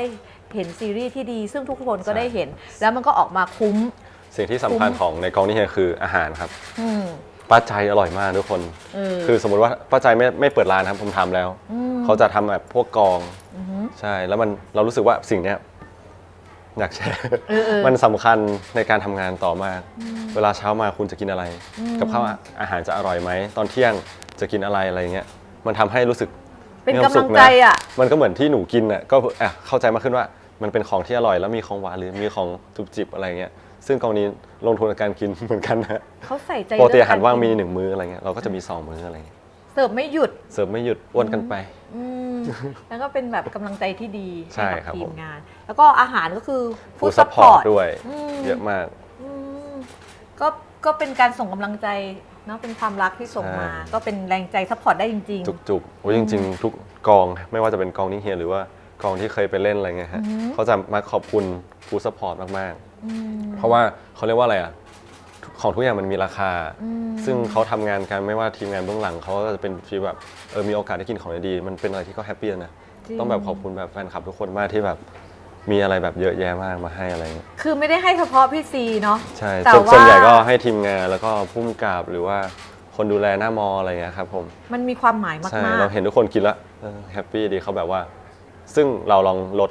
ดตัวเองไปแบบได้ทำดูว่าจริงกับทีมยกไฟมันเหนื่อยมากเลยนะแบบมันเหนื่อยมากหรือว่าต้องมาก่อนมาหลังอะไรเงี้ยรู้สึกว่าเขาได้กินของดีหรือตอนที่เขากินหรือว่าพี่อย่าลืมเอานะกลับบ้านไปเลยพี่เอาเท่าไหร่ก็กลับไปเลยอะไรเงี้ยเรารู้สึกว่าเขาก็ได้กินของดีอะไรเงี้ยเพราะเรานึกถึงตอนที่เราแบบ ๆแล้วเราเล็กๆ ใน อยู่ ช่วง อะ ตอนเด็ก ใน ๆ ช่วงเราเริ่ม ที่ไ ต้นทำงาน เ เนาะถ้าได้กินของแบบนี้มันมี ใช่ มันมีความหมายมากๆ ขอบคุณฟู้ดซัพพอร์ตทุกฟู้ดซัพพอร์ตจากทุกคนเลยนะคะ ถ้าอย่างนั้นอีฉันข้ามไปเรื่องนี้ดีกว่า เรื่องกองถ่ายนิ่งเฮียเรียบร้อยแล้วอ้าวทำไมเป็นรูปนี้อะกล่องความทรงจำของคุณซีพฤกษ์ อันเนี้ยคือผลงานชิ้นเอกผม มันต้องเป็นรูปของคุณซีพึกษ์อะแต่ว่ามันเป็นรูปนี้ ซึ่งคือใครคะ หนู ใช่ อันนี้คือผลงานของคุณซีพึกษ์คือพี่ซีถ่ายภาพนี้ ส ส วยเนอะ วยอย่างโคตรรายละเอียดเมฆรายละเอียด ท้องฟ้าก็สวยอะแต่ทำไมความรู้สึกมันอยู่ตรงข้างหน้า อันนั้นอะคือแบ็กกราวด์ที่สวยมาก แต่ว่าความรู้สึกของ subject ใช่ไหม ใช่ ก็คือหนูนิวอ่ะ มันแบบมันสะท้อนแบบ คุณมองเขายังไง คุณรู้สึกกับเขายังไง มันเลยทำให้รูปนี้มันก็เลยสวย ไม่มีอะไรมากเลยครับเข้าถ่ายตามฟิลทุกอย่างที่ลงโฟโต้เซฟเฮาส์มันจะเป็นฟิลลิ่งใช่ตอนลงก็แล้วแต่ฟิลลิ่งเหมือนกันใช่ครับผมก็รู้สึกว่าไม่มีอะไรมากเลยครับผมก็ถ่ายตามฟิลแล้วตอนก็ทำ MV ด้วยใช่ How You Feel ก็เป็นอะไรที่แบบว่าตื่นเต้นได้ประสบการณ์ใหม่จากผู้กำกับครับผมจำได้เลยก่อนที่จะ MV ออกตัวนี้ตอนนั้นก็ไม่มีเวลาว่างขนาดนั้นครับผมทำงานด้วย แล้วก็ต้องมาคุยงานดึกๆต้องคิดพอต้องคิดอะไรอย่างเงี้ยก็สนุกดีฮะแล้วก็เสร็จก็มาตัดต่ออีกอะไรอย่างเงี้ย แล้วยังมีเวลาสู้อุตสาห์ได้ถ่ายรูปน้องเนาะ มีเวลาได้ จริงๆสวยมากเลยอ่ะ อันนี้คือแบบว่าเราให้น้องโพสหรือว่าน้องเขาอยู่ของเขา น้องนั่งอยู่แล้ว ไปถ่า แล้วก็ขอโพสต์ฟิลนี้อะไรเงี้ย อ๋อ แล้วก็ subject ก็ให้ความร่วมมือเป็นอย่างดี ก็เลยได้ภาพที่สวย subject ครับ คือทุกคนที่เคยทำงานกับพี่ซีกับหนูนิวหรือว่าแฟนๆที่ได้ตามกันไปก็จะบอกว่าในแต่ละขณะอะทำอะไรอยู่พี่ซีก็จะคอยหันมองน้องอยู่ตลอดเวลา โอ้ถ้าผมหันมองน้องตลอดเวลาน่าจะสะดุดเลย ก็คือว่าทำงานไปก็คือมองไป ไม่ได้ขนาดนั้นสิ ก็ไม่ได้ตลอดเวลาขนาดนั้นก็คือเทรดใดต้องคอยมองน้องคนนี้เอาไว้ ถ้าเขาเรียกว่าช่วงแรกมองบ่อยครับผมแต่ช่วงหลังก็มองอยู่ เพราะว่ารู้สึกน้องแบบได้เติบโตขึ้นแล้วก็พัฒนาไวมากสำหรับผมในตัวที่เคยร่วมงานกับใครอะไรอย่างเงี้ยแล้วก็แบบว่าอยู่ด้วยกันมาแล้วก็แบบเห็นหลายๆอย่างในตัวหนูอะไรเงี้ยที่มันแบบว่า แต่ก็ห่วงอยู่นะครับ แต่ก็ยังมีบางสิ่งที่อยากจะแนะนำแต่บางครั้งก็รู้สึกเกรงใจว่า การสอนของเราจะไปรบกวนหนูหรือเปล่าอะไรอย่างเงี้ย กลัวจะไปล้ำเส้นอะไรอย่างเงี้ยคะ มีบางทีก็มีครับผมรู้สึกว่าก็ไม่อยากไปแบบว่า เคยบอกหนูเสมอว่าเราไม่อยากคอนโทรลใครก็เป็นตัวของตัวเองเลยครับผมใช่ก็เรียนรู้กันไปครับผม แต่บางอย่างก็ได้ให้ข้อคิดให้มุมมองกันไป มีช่วงแรกจะเยอะครับ แต่ไม่ได้กดดันอะไรซึ่งกันและกั อุ้ยไม่เคยกดดัน เพราะว่า ทุกทำแบบนี้ดีอย่างนี้ไหม เราก็เป็นคนหนึ่งที่แบบไม่ชอบความกดดันเหมือนกันใช่แต่มันจะเจอในชีวิตอยู่แล้วฮะแต่ว่าอะไรที่แบบว่า ไม่รู้จะกดดันทำไมอ่ะถ้าง่ายๆได้ก็จะเป็นการดีถ้ามีความสุขเนาะมันก็จะได้เรียนรู้ค่อยๆเรียนรู้กันไปแหละตามธรรมชาติ สบายใจมากที่แบบว่าอยู่ด้วยแล้วแบบสบายใจอะไรเงี้ยไม่ต้องมาคิดกังวลเพราะเรารู้สึกชอบคนเก่งแล้วหนูก็เก่งอะไรเงี้ยมันแบบบางทีวันที่เราแบบเบอร์อะไรเงี้ยก็ได้หนูช่วยแฮปปี้แล้วอะไรเงี้ยให้ energy มาใช่มาแกล้งกันบ้างอะไรกันบ้าง โอ้ยผมนี่แกล้งบ่อยแล้วช่วงหลังมองเขาบ่อยๆเนี่ยความน่ามองของเขาคืออะไรคะ ความน่ามองของหนูหรอน่าจะเป็นความน่ารักในตัวหนูแหละแล้วก็หนูเป็นคนขี้แกล้งแหละใช่แล้วรู้สึกว่าการขี้แกล้งของความซนของหนูมันเป็นความน่ารักอะไรสักอย่างอ่ะบางทีเราเห็นถ่าย Twitter แล้วดูการที่เล่นหน้าเล่นตากับแฟนคลับก็น่ารักดีอะไรเงี้ยใช่มันก็เลยเป็นสิ่งที่ทำให้เรามองเขาอยู่ตลอดเวลาอุ้ยก็มองอยู่ตลอดครับเพราะว่าเจอกันทุกวันมองด้วยความห่วงใยและมองแล้วก็ได้กำลังใจด้วยใช่ส่วนใหญ่หนูจะแบบว่ามากอดมาอ้อนอะไรเงี้ยให้กำลังใจก็เป็นแหล่งพลังงานของกันและกันนั่นแหละวันไหนที่เฮียแบบว่าเขาเรียกว่าอะไรไม่เขาเรียกว่าอะไรให้กำลังใจนะแต่ไม่ได้ให้กำลังใจแบบว่าเขาเรียกว่าก็มาจับมือแล้วก็มาจับหัวอะไรเงี้ยน่ารักอะไรเงี้ยก็สดชื่นมีพลังงานขึ้นมาเนาะมันก็เป็นการซัพพอร์ตซึ่งกันและกันเพราะ2คนทำงานหนักกันมากจริงเขาไม่หนักไหมหนักมากนะหนักมากกว่าจะได้กลับบ้านกว่าจะได้นอนตื่นก็เช้าไม่ทำละทำสิต้องทำแต่ว่าก็ยังมี energy ที่ดีมาแจกทุกคนเสมอมันก็มีหนักมีเบาเลยครับผมใช่เนาะมันก็ต้องมีกันบ้างคนนี้อะไรก็ง่ายสำหรับเขาเนาะต่อให้เราคิดว่ายากใช่ปีหน้าน่าจะยากอยู่ป ปีหน้าไม่เบาค่ะ ปีหน้าไม่เบาแน่ๆแต่ว่าพี่ซีมองมันด้วยความสนุกไป ใช่ แล้วก็ดี เราต้องสนุกก่อนกับทุกอย่าง ใช่อาก็เฝ้ารอดูอยู่นะคะ อัน หล่อ นี้ มากครับ อันนี้เป็นภาพที่เป็นมาจากกล่องความทรงจำของหนูนิว หนูนิว ใช่ อันนี้ที่ไหนคะที่ไหน โคเรียครับผม อืมมันไม่กี่คนที่จะมองหน้ากันได้อย่างมีความสุขแบบนี้อะเนาะ อันนี้ก็คือเป็นความสบายใจของกันและกันตอนนั้นคิดอะไรอยู่ในหัวคะที่มองเขา น่าจะซนจัง ส่วนจังเจ้านี่แล้วน้องล่ะคะ ก็ไม่รู้คิดอะไรนะ น้องคิดอะไรหรอ อ่า ก็มันไม่ง่ายที่แบบคนเรามันจะแวดล้อมกันไปมาอยู่ตลอดเวลาแบบเนี้ยเนาะแล้วก็ อืม จะให้กำลังใจซึ่งกันและกัน อะไรที่แบบว่านุ่นนิวเขาทำแล้วมันอยู่ในความประทับใจของเฮียซีอะค่ะ ความประทับใจเหรอครับ ใช่ ก็น่าจะเป็นการให้กำลังใจแหล้วครับผมเพราะรู้สึกว่ามันก็เป็นสิ่งสำคัญในการdriveในการทำงานในอนาคตหรือว่าปัจจุบันอะไรเงี้ยแล้วก็ด้วยความเป็นตัวเองแหละครับอยู่ด้วยแล้วสบายใจไม่ได้เป็นแบบเขาเรียกว่าอะไรอ่ะไม่ได้มีอะไรให้แบบรู้สึกเหนื่อยอะไรเงี้ย ไม่ต้องปรับอะไรเยอะ รวมๆก็เป็นหนูแหละฮะไม่ได้มีอะไรเลย ก็คือแค่เป็นหนูนิวนี่แหละ ก็เป็นความสบายใจของพี่แล้ว ทุกอย่างที่น้องทำทุกวันมันก็คือความประทับใจที่พี่มีมันก็หายเหนื่อย นี่ก็เคยคิดว่าถ้าถอดตัวเองออกมาแล้วก็เหมือนเราแบบหมดอายุขัยในการทำงานเนี่ยก็เห็นวันที่หนูประสบความสำเร็จก็รู้สึกแฮปปี้นะที่แบบว่าได้เดินทางแบบร่วมมาของต้นชีวิตของหนูอะไรเงี้ย คือ ใช่เพราะว่าชีวิตเราก็แบบอนาคตมันก็กำหนดอะไรไม่ได้เงี้ยเราก็ไม่อยากกำหนดเขาเรียกว่าอะไรไม่อยากกำหนดเกณฑ์ชีวิตอะไรเงี้ยอยู่ไปแล้วแบบอยู่ด้วยกันสบายใจไปอย่างเงี้ย แต่ก็แค่เคยคิดเล่นๆว่าวันที่เราหยุดแล้วน้องยังเดินต่อ เราก็จะมีความสุขกับความสำเร็จของน้ ใช่ อง ใช่เรารู้สึกได้เป็นส่วนหนึ่งในความทรงจำอะไรเงี้ยแต่หมายถึงว่าไม่ได้แบบว่าไม่เจอกันนะเพราะเราเชื่อว่าในการที่เราได้รู้จักทุกคนหรือว่ารู้จักใครเงี้ยมันอาจจะมีอย่างอยู่กับหนูเนี่ยอยู่มาตลอดอะไรเงี้ยสำหรับแฟนคลับอาจจะมีวนเวียนไปบ้างก็ไม่แปลกใจ แต่ก็อยากให้คนที่แบบวนเวียนเข้ามาก็แฮปปี้แล้วก็โฟกัสสิ่งปัจจุบันมีความสุขอะไรเงี้ยครับ ได้แบบเป็นความสุขของกันและกัน ใช่ แบบนั้นนะคะ เช่นนี้เลย เช่นกับภาพนี้ รออีกแล้ว โอ้ยไม่ได้ให้ดูตรงรอโทษ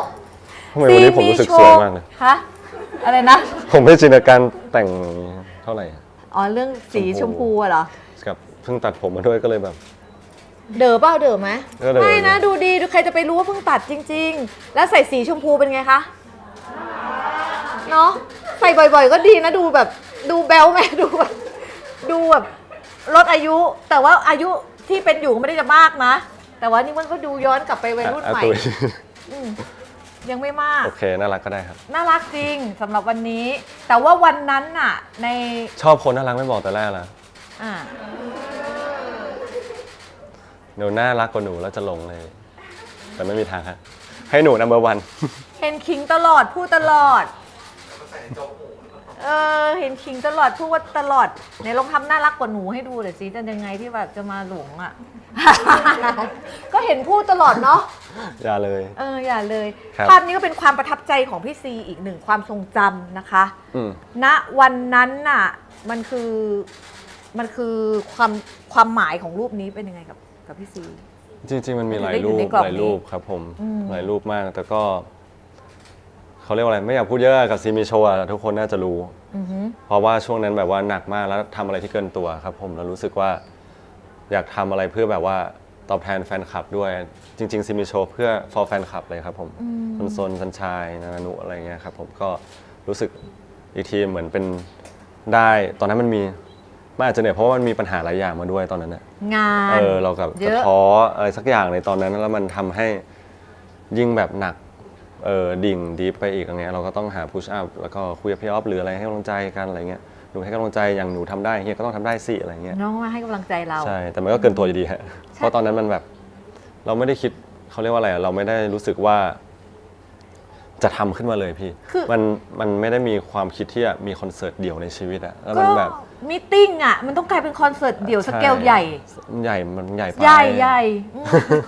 มันใหญ่แต่ใหญ่ยังไงก็ยังไม่พออ่ะ เพราะหลายคนเขาก็ไม่ได้เข้าไปดู เราก็พยายามปรับความคิดมองในแง่บวกอะไรเงี้ยมันได้ท้าทายตัวเองด้วย แล้วก็ได้อะไรฝึกอะไรหลาย ๆ อย่างกับตัวเองด้วย เอาว่า ใช่ เนี่ยครั้งที่หนึ่งคือฝึกรอดอ ครั้งที่สองคือลีดที่จะต้องฝ่าฟันไปให้ได้ ครั้งที่เหมือนกับว่าลอกเปลือกเพื่อจะเป็นตัวที่แกร่งขึ้นในด่านต่อไปอ่ะ ซีมีโชว์เอาว่าก็เป็นอะไรที่วัดทั้งกายวัดทั้งใจมากๆเลยตอนนั้น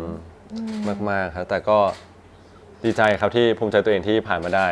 เพราะเรารู้สึกว่าช่วงนั้นก็ทำงานอยู่เหมือนกัน แต่หนูมีเวลาซ้อมมากกว่าน้อยกว่าเฮียอะไรเงี้ยเรารู้สึกว่าหนูทำได้แล้วโคตรเก่งอ่ะใช่แต่เรารู้สึกว่ามันมีทั้งเต้นทั้งร้องอะไรที่เราไม่ถนัดหลายอย่างก็ลองแบบลุยดูก็เลยแบบสนุกให้เต็มที่ พอมัน ใช่ เปลี่ยนเป็นความคิดว่าแบบให้ ดีไม่ดีไม่รู้แต่รู้สึกว่าถ้าเราสนุกแฮปปี้อะไรเงี้ยทุกคนก็แฮปปี้อะไรเงี้ยมันอาจจะมีผิดพลาดบ้างแต่ก็รู้ตัวนะจริงๆอ่ะงานแต่ก็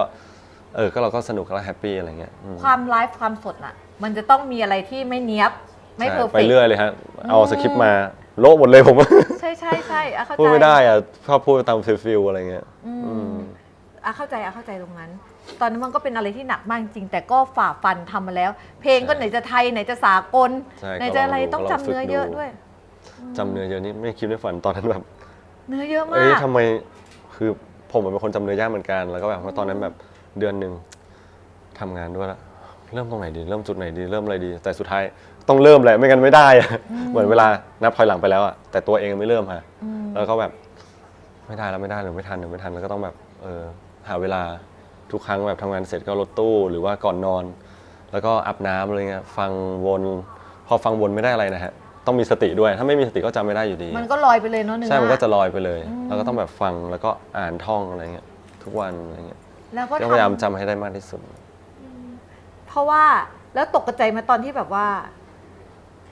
จองเข้ามาแล้วหมดแบบอย่างรวดเร็ว ต มาก ใจมากคิดในใจว่ามาดูใครวะ เอามาดูเราไง แล้วมันก็ยิ่ง ลื กด ม ดัน ลืม ตัว ว่าเป็น เอง ซี ป่ะ มีโชว์เลยแล้วมันก็ยิ่งกดดันตัวเองไหมก็กดดันค ก็ รับ แบบโอ้ยตายแล้วมากันสนับสนุนอย่างเงี้ย ใช่เราบอกกับน้องอยู่แล้วว่ามันกดดัน แต่ก็พอมาถึงตัวเองมันก็จะเป็นอีกฟิลหนึงไงแล้วก็ภูมิใจ เอาว่าสิ่งหนึ่งที่พี่ทำให้พี่ซีตอนนั้นเครียดและอาจจะดิ่งด้วยก็คือว่ากังวลว่าเราจะทำให้ทุกคนมีความสุขมากแค่ไหนด้วย หลายเรื่องมาก คืออยาก นนั้น ตอบแทนพวกเขาด้วยถูกไหมหลาย ๆ เรื่องแล้วก็ผ่านมาได้ด้วยดี ใช่ ใช่ไหมคะใครที่ได้ไปดูซีมีโชว์ยังจำบรรยากาศแบบนั้นได้อีกไหม ก็แท็กมาบอกพี่ได้ ได้ เนาะว่ามัน เฮ้ย เป็น ทุกวันนี้ก็ยังย้อนดูแท็กแล้วก็ย้อนดูเพลงร้องอยู่ใน YouTube เหรอ เห็นไหม ก็ใครวะอะไรเงี้ย มันเป็นแบบ เอาเราเอง ความมหัศจรรย์อะว่า ใช่ ทำได้ไงวะ อื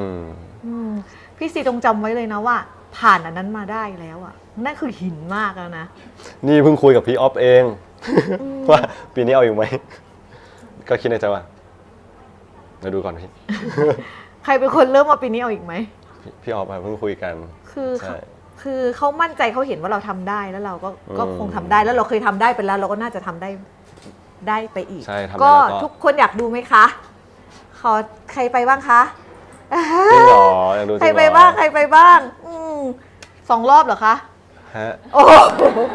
2 รอบเหรอ 2 รอบเหรอเพราะอะไรรู้เปล่า เพราะว่ารูปแห่งความทรงจำอันเนี้ยคือเรามองทุกเรามองเห็นหลาย ๆ คนเห็นตัวเองอยู่ในนั้นไหมคะ ไม่เห็นครับ เห็นแค่ผมอะ ผมก็แทบจะไม่เห็น เออ คือตัวพี่ซีเองก็แทบไม่เห็น แต่ว่าภาพเนี้ยมันสำคัญมันยิ่งใหญ่มันใหญ่กว่าจุดเล็ก ๆ ของแต่ละจุดมาก ๆ เลยภาพนี้มันอยู่ในความทรงจำและมันมีอะไรที่อยากจะบอกถึงภาพนี้บ้างอะคะ รักครับผมรักก็รักแบบเขาเรียกว่าอะไรอะเราก็รักของเราอะไรเงี้ยเรารู้สึกว่ายังไงเดียไม่น่าเอามา2 ใบเลยดูว่าจะผ่านไปใบเดียว ก็รู้สึกแฮปปี้มากรู้สึกว่ามีความสุขมากครับวันนั้นรู้สึกได้โอ้โหได้ทำเพื่อตัวเองด้วยทำเพื่อแฟนคลับทุกคนด้วยแล้วก็พ่อแม่มาดูด้วยอะไรอย่างเงี้ยแล้วก็เพื่อนหรือว่าลูกค้าคนอื่นๆอะไรเงี้ยรู้สึกว่าแฮปปี้มากรู้สึกภูมิใจตัวเองมากครับผมแต่วันงานไม่ค่อยรู้สึกเท่ากับมาดูอ่านแฮชแท็กแล้วก็ย้อนมาดูเรามันก็มันรู้สึกอะไรหลายอย่างอะไรเงี้ยมันเป็นมวลรวมโดยแบบมวลรวมคือแบบมีความสุขมากๆครับในวันนั้นแล้วไม่คิดด้วยซ้ำว่าคำถามเกิดขึ้นเหมือนเดิมฮะอันนั้นใคร เอาเราเองอะไรเงี้ย เราคือคน ใช่ ที่ยืนอยู่ท่ามกลางสายตาของคนที่รักเราขนาดนั้น สนุกไหมอะย้อนกลับไปอะสนุกไหมนี่ทำ12 คนในห้องส่ง 12 คนบอกว่าสนุกจริง ๆ แล้วก็ นั่งตรงไหนกันบ้างอะ เห็นตัวเองไหมคะในรูป อยู่ตรงไหนกันบ้าง คือมันเป็นสิ่งหนึ่งที่ทำให้พี่ซีก้าวข้ามเรื่องความยากลำบาก อีกครั้งหนึ่งที่ใหญ่ เพราะว่าอยากทำเพื่อคนที่เขารักเรา ใช่จริง ๆ ถ้าไม่มีแฟนคลับไม่ทำ อืมเพราะมัน ใช่ก็ทำให้แฟนคลับเลยนี่จริง คนจู่ๆมันมีคอนเสิร์ตเดียวอ่ะ มันโหดอ่ะมันหนัก ใช่ อะ เรา ว่า เราถนัดแสดงมากกว่า อืม เราไม่ได้คิดว่าเราจะเป็นมา โชว์ ร้อง หนึ่งโชว์ มาร้องมาเต้น ใช่ อืม ก็เรารอดูปีหน้าครับผม นะคะก็ ก็ต้องพัฒนากันไป พัฒนาในการกดจองกันอีกพวกเราอ่ะก็ต้องพัฒนาในการกดจอง ถ้ามีคนดูก็ขยายที่ ขยายหน่อยนะ ใช่ ขอร้องละ ขยายที่ ขยายหน่อยนะคะอ่ะ4 นาทีหมดใช่ไหมคะคราวที่แล้ว4 นาทีหมดบัตร อ๋อ 4 นาทีหมด 4 นาทีใช่ไหม ใช่ 4 3 หรือ เหรอ3ใช่ไหม3 นาทีหมด มันไม่ต่างกันนะ3 กับ 4 นาที 5เนาะไวเนาะ ไวมากๆนั่นก็คือแบบวันที่ทำตอนที่อยู่ในคอนเสิร์ตอ่ะก็ไม่มีเวลาที่จะมารู้หรอกว่ามันแบบมันประทับใจมันยิ่งใหญ่ขนาดไหน แต่วันที่ได้มาอ่านแท็กแล้วเนี่ยมันแบบมันปิติยินดีมันมีความสุข แล้วก็มันก็หายเหนื่อยแล้วมันเป็นกำลังให้ทำครั้งต่อไปทำเถอะก็แค่นั้นเองก็อยากจะบอก ถ้า แค่ มีเว นี้ ลามีเวลาอยากทำอยู่ครับ นะคะ ใช่ อ่ะแล้วก็เดินทางมาถึงภาพสุดท้ายในกล่องของความทรงจำแล้วนะคะ ก็คือภาพนี้ นี่ตาหนูนู่นตาหนู คนตาหนูคนนี้ไม่เคยละทิ้งทรงผมทรงนี้จริง แล้ววันนี้ตัดผมเรียนแบบน้องเขาด้วยอ่ะ ๆผมเหรอ คุณน่ะเรียนแบบน้องเขา ผมเล่นแบบน้องเขา ตาหนูพฤกษ์นะคะ รูปนี้รูปอะไรอ่ะแบบว่าผมจำแบบองค์ประกอบภาพไม่ได้ ข้างหลังแลดูเหมือนแบบว่า น่าจะเป็นพี่สาวครับ ใช่ แล้วก็บรรยากาศแห่งพืชพันธุ์ด้วยเพราะคุณพ่อเป็นคนชอบปลูกต้นไม้ พืชพันธุ์ ทั้งหลายนะคะเด็กคนนี้ที่มีรอยยิ้มแบบนี้เบื้องหน้าเขาไม่รู้หรอกเขาต้องเจอกับอะไรใช่ไหมคะถ้าพี่ซีพฤกษ์อะค่ะ เดินทางกลับไปสู่วันนี้อะแล้วมีอะไรอยากจะบอกกับน้องเขารู้ว่ามาถึงวันนี้พี่ซีอะผ่านอะไรมาเยอะมากๆรู้ว่ามันไม่ง่ายด้วยจะต้องใช้แรงใจเยอะมากต้องใช้คำของคุณพ่อเยอะมากชนะอะไรก็ไม่เท่ากับชนะใจตัวเองทำทันที ถ้าไม่เริ่มมันจะสำเร็จได้ยังไงอะไรต่างๆเหล่านั้น ถ้าไม่มีคำเหล่านี้อ่ะผ่านอุปสรรคมาทั้งหมดไม่ได้หรอกเพราะว่ามันไม่ได้ง่ายนะคะมีอะไรที่อยากจะบอก มีเคล็ดลับมีบางสิ่งบางอย่าง มีอนาคตที่จะบอกกับน้องเขาว่าอะไรคือมีอะไรจะกลับไปบอกกับน้องคนนี้ เพื่อ น้องคนนี้คือคน ดู นี้ แลคุณเขาใช่ เอาไปถึงบอกตัวเอง ใช่เหมือนอย่างเงี้ยถ้าเจอเด็กหญิงตุ้ยๆก็อยากจะกลับไปบอกว่าหนูคือตอนเด็กๆอาจจะเป็นคนที่แบบว่าเจออะไรก็ท้อแล้วก็รู้สึกว่าทำไมไม่ตายไปซะพูดหรือว่า อย่าพูดอย่างนั้นนี่ ใช่ตอนเล็กๆตอนเล็กๆคือแบบเมื่อไหร่นกยักษ์จะมากินฉันวะคือฉันขี้เกียจไปเรียนไม่อยากไปสอบ แต่นั้นก็เคยคิด ตอน คิดเล่นๆแต่ไม่ได้คิดแบบว่าใช้คำพูดว่าตายๆอะไร ใช่แบบว่าเมื่อไหร่มนุษย์ต่างดาวจะมาทำลายโลกวะ ฉันจะได้ตายขี้เกียจไปโรงเรียนก็อยากจะกลับไปบอกหนูตุ๋ยว่าหนูวันนี้มันยากนะการแต่งชุดให้ถูกระเบียบกินข้าวให้ตรงเวลาหรืออะไรมันเหมือนจะยากการไปสอบเหมือนจะยากแต่ว่าลองมองมันด้วยความสุขสิลองดูว่าเรามีความสุขเล็กๆอะไรบ้างเพราะว่าในอนาคตหนูจะเจอบางสิ่งบางอย่างที่มันดีแล้วหนูจะชอบตัวหนูมากขึ้นเรื่อยๆสิ่งที่เราอยากจะกลับไปบอกตัวเราเอง สิ่งที่เราอยากบอกกับ ใช่ ตัวเองใช่ไหมครับ ใช่ในวันนี้ประสบความสำเร็จมากๆแล้วก็เป็นคนที่เก่งมากๆเก่งมากเลยนะ บอกอะไรก็เขินเหมือนกันนะพูดอะไรอย่างเงี้ยบอกตัวเองเหรอก็สู้ต่อไปครับผมทำในสิ่งที่ชอบทำแล้วก็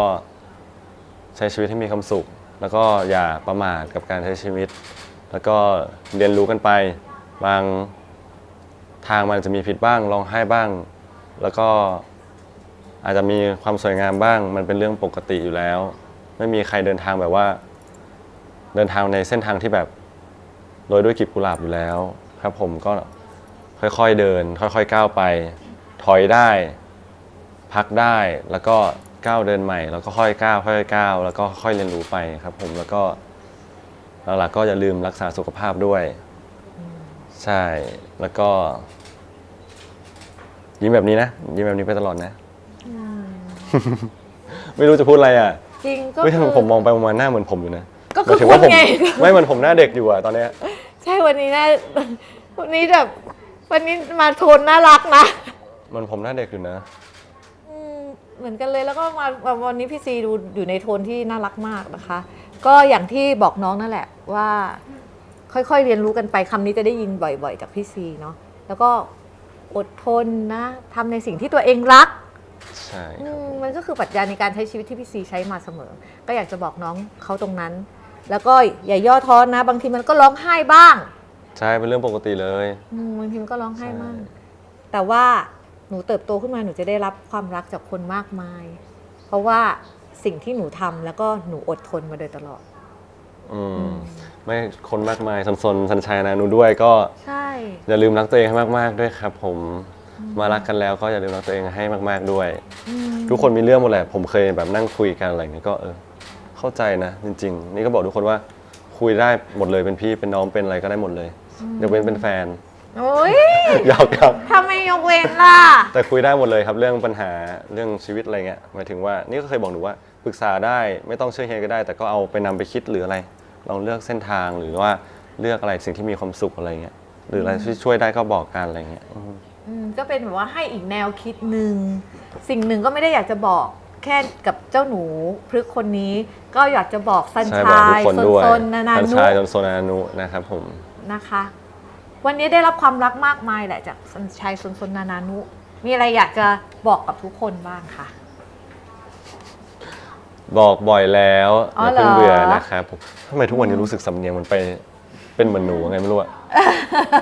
ฉันรู้สึกว่าวันนี้ดูในจอ แฮม บางมุมหน้าเหมือนหนูนิวอ่ะ เป็นปะ ไม่มันบางครั้งผมอยู่ทำไมมันน้ำเสียงหนูมาจากตัวเราเลยงงอยู่เหมือนกันไม่รู้ทำไม ก็ บอกบ่อย ครับผม แล้ ก็ วเมื่อกี้เหมือนเลยเนาะ บอกอีกก็ได้ครับ เมื่อกี้ จะ คำว่าบอกบ่อยแล้วเหมือนเลย บอกจนเบื่อเลยก็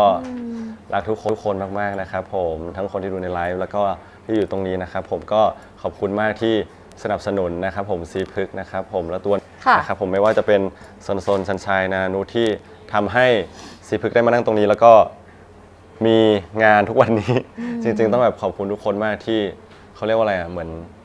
เป็นกำลังใจที่สำคัญเป็นรอยยิ้มเป็นแพชชั่นให้กันในการทำงานด้วย เป็นแพชชั่น แล้ ใน ว การทำงานเนาะ ยิ่งงานซีรีส์หรืออะไรอย่างเงี้ยก็เป็นงานที่ยิ่งใหญ่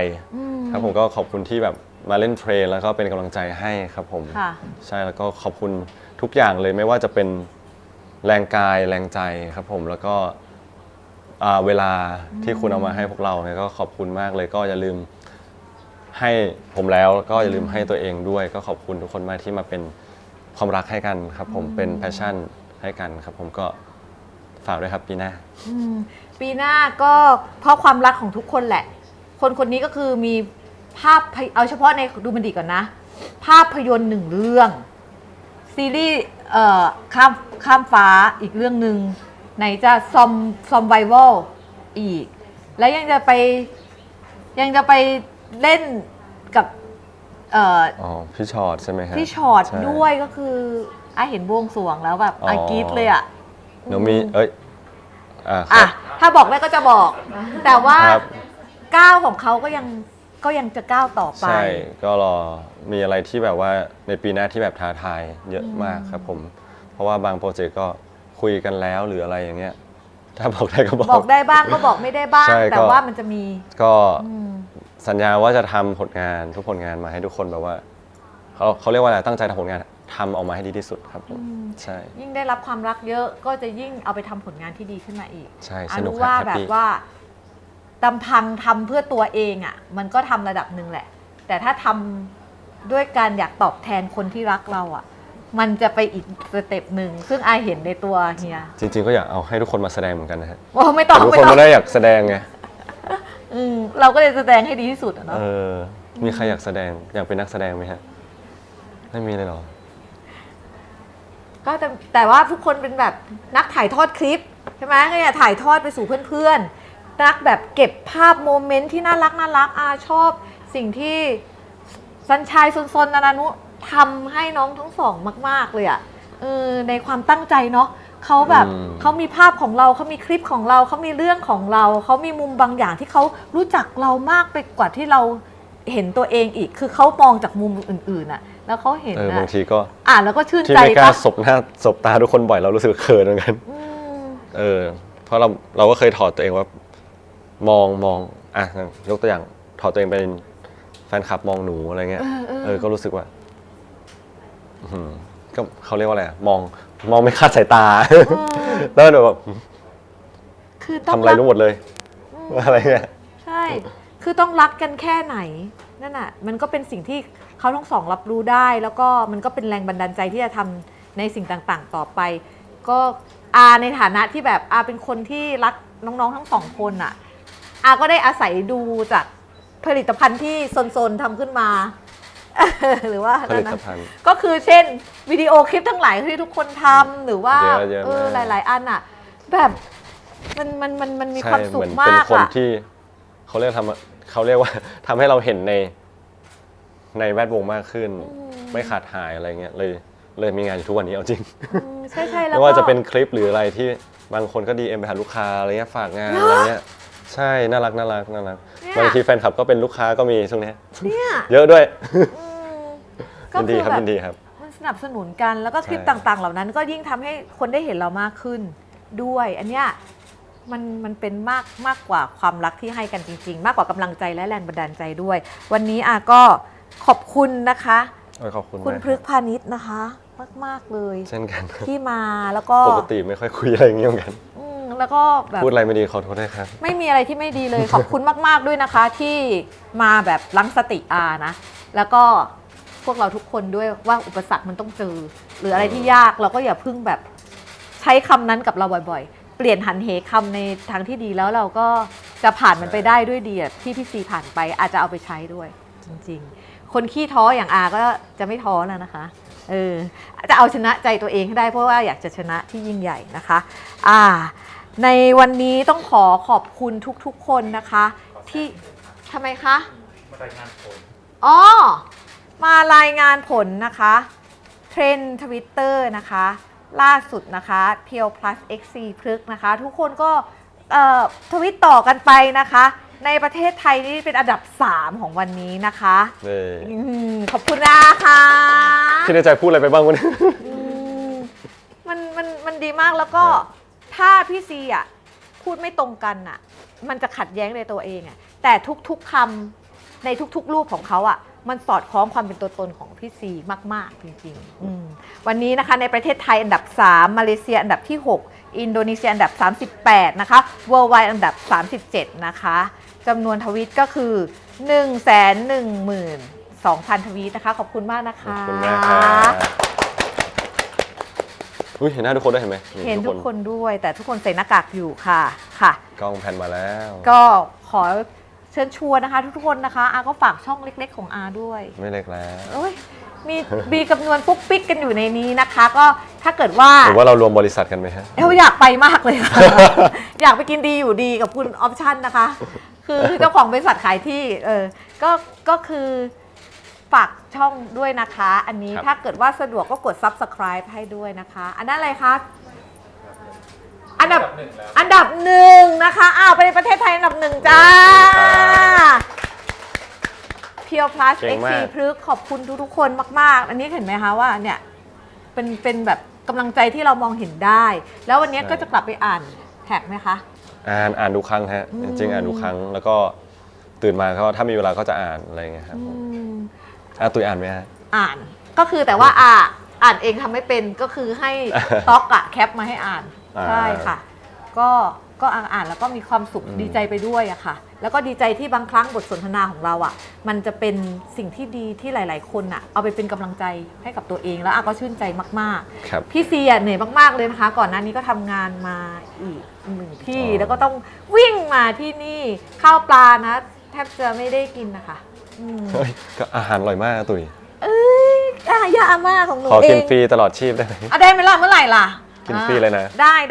ย่างเองเลย ถ้าวันไหนเนื้อไม่มาเดี๋ยวย่างเนื้อให้เลย น้ำจิ้มอร่อยด้วยฮะ อร่อยนะคะ ขอบคุณนะคะ ขอบคุณย่าอาม่า ด้วยนะคะ ขอบคุณโจ๊ก โจ๊ก ห หมู มู คือโจ๊กหมู พิเศษเท่าไหร่นะ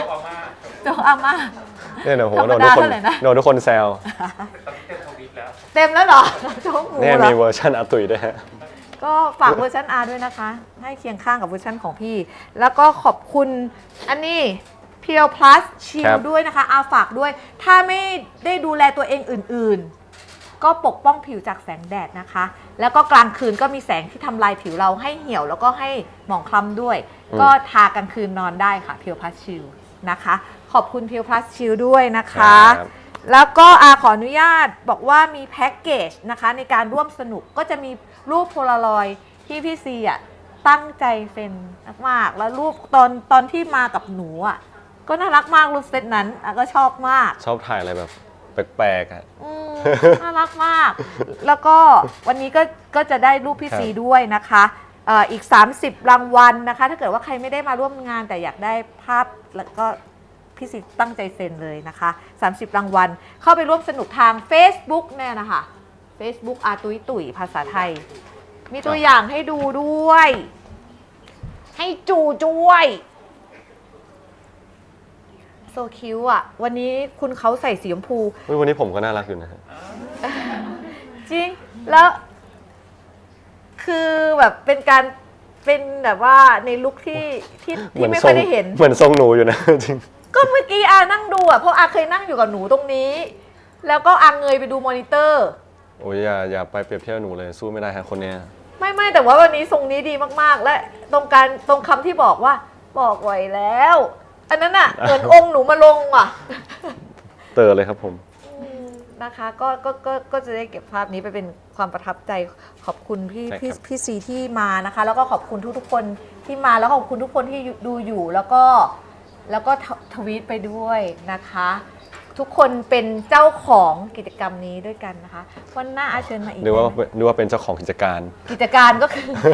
กิจการของใครของมันปะไม่ใช่ กิจกรรมโอเคครับ เป็นเจ้าของกิจกรรมนี้เป็นเจ้าของความทรงจำนี้ด้วยนะคะ แล้วก็ทุกคนที่มาที่นี่ก็จะได้รับกล่องแห่งความทรงจำนี้กลับไปด้วยนะคะคราวที่แล้วน่ารักมากเปิดมามีเพลงด้วยนะคะ แต่ตอนนี้ยังไม่มีเพลงใช่ไหมของอาเนี่ยไม่มีใช่ไหมของอามีแต่ใส่ให้ค่ะใช่แล้วกล่องของพี่ซีน้องกล่องของพี่ซีอาก็ต้องให้อาด้วยนะโอเคของอาเป็นเพลงพิเศษด้วยเพลงอะไรคะเพลงของอาฮะโจ๊กอาม่าติงติงติงติงติงติงติง อีกทีนะมันจะต้องติ้งติ้งแบบเสียงแบบว่ามิวสิกบ็อกยังไงนะ หรือว่าเอาเป็นเสียงผมให้เราอัดใส่ให้เอาไม่เอา จริงๆมันร้องต่อนะฮะ ไหนได้ไหมน้องอาอยากรู้เมื่อกี้ร้องที่ไหนนะโจ๊กอาม่าพิเศษ25ธรรมดา20ใช่ไหมเดี๋ยวจดเนื้อก่อนแล้วมันจะเขียนแล้วมันจะร้องต่อว่าโจ๊กอาม่าอร่อยล้ำอย่างที่คุณคิดร้องทำนองด้วยขอทำนองด้วยขอทำนองด้วยโจ๊กอาม่าอยากกินโจ๊กอาม่าแต่โจ๊กอาม่ามีขาแมงสาบอยู่ในโจ๊กอาม่าใครได้กินแล้วจะแทบบ้าโจ๊กอาม่าโจ๊กแมงสาบโจ๊กอาม่าโจ๊กหมูอะไรเงี้ยฮะประมาณนั้นก็ดีออกเนาะแถมแมงสาบด้วยตอนแรกนึกว่ามีแต่จะโดนลิขสิทธิ์ไหมเนี่ยกี่ปีแล้วไม่รู้มันไม่น่าจะโดนนะคะก็วันนี้ก็ได้เห็นมุมมองต่างๆของพี่ขอบคุณมากๆเลยนะคะที่มาใช้เวลาด้วยกันนะคะ แล้วก็วันนี้เราก็ได้เวลาอันควรแล้วนะคะเดี๋ยวเราจะแยกย้ายกันแล้วนะคะฮะมอบของตายจะเอาแต่ของตัวเองจะเอาแต่กล่องความทรงจำของพี่ซีให้ตัวเองโอเคก็ขออนุญาตนะคะก็ขออนุญาตมอบนะคะกล่องนี้นะคะเป็น Pure Plus Shield นะคะยืนหรือนั่งหรือย่อหรืออะไรนั่งลงไปสินั่งลงไปครับจ้ะถ่ายรูปหน่อยจ้ะ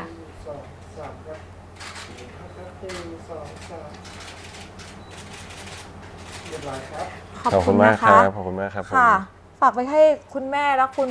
ประกายพฤกษ์คุณกะลาประพฤกษ์ด้วยนะคะเพื่อปกป้องแดดด้วยนะคะขอบคุณมากค่ะล่ะทุกคนค่ะวันนี้เราใช้เวลาร่วมกันแล้วนะคะ วันนี้ก็ลาทุกคนไปก่อนนะคะปีใหม่นี้ขอให้มีสุขภาพแข็งแรงกันทุกคนนะคะแล้วก็ใช้บทสนทนาในวันนี้ไปทำให้ชีวิตมีความสุขกับทุกๆอย่างที่เราจะต้องเจอนะคะเรียนรู้กันไปใช่เรียนรู้กันไปโอเคค่ะวันนี้ไปก่อนนะคะสวัสดีค่ะสวัสดีครับ ขอบคุณมากนะคะลูกขอบคุณนะคะขอบคุณนะคะขอบคุณค่ะลูกขอบคุณค่ะที่ทนฟังครับขอบคุณค่ะ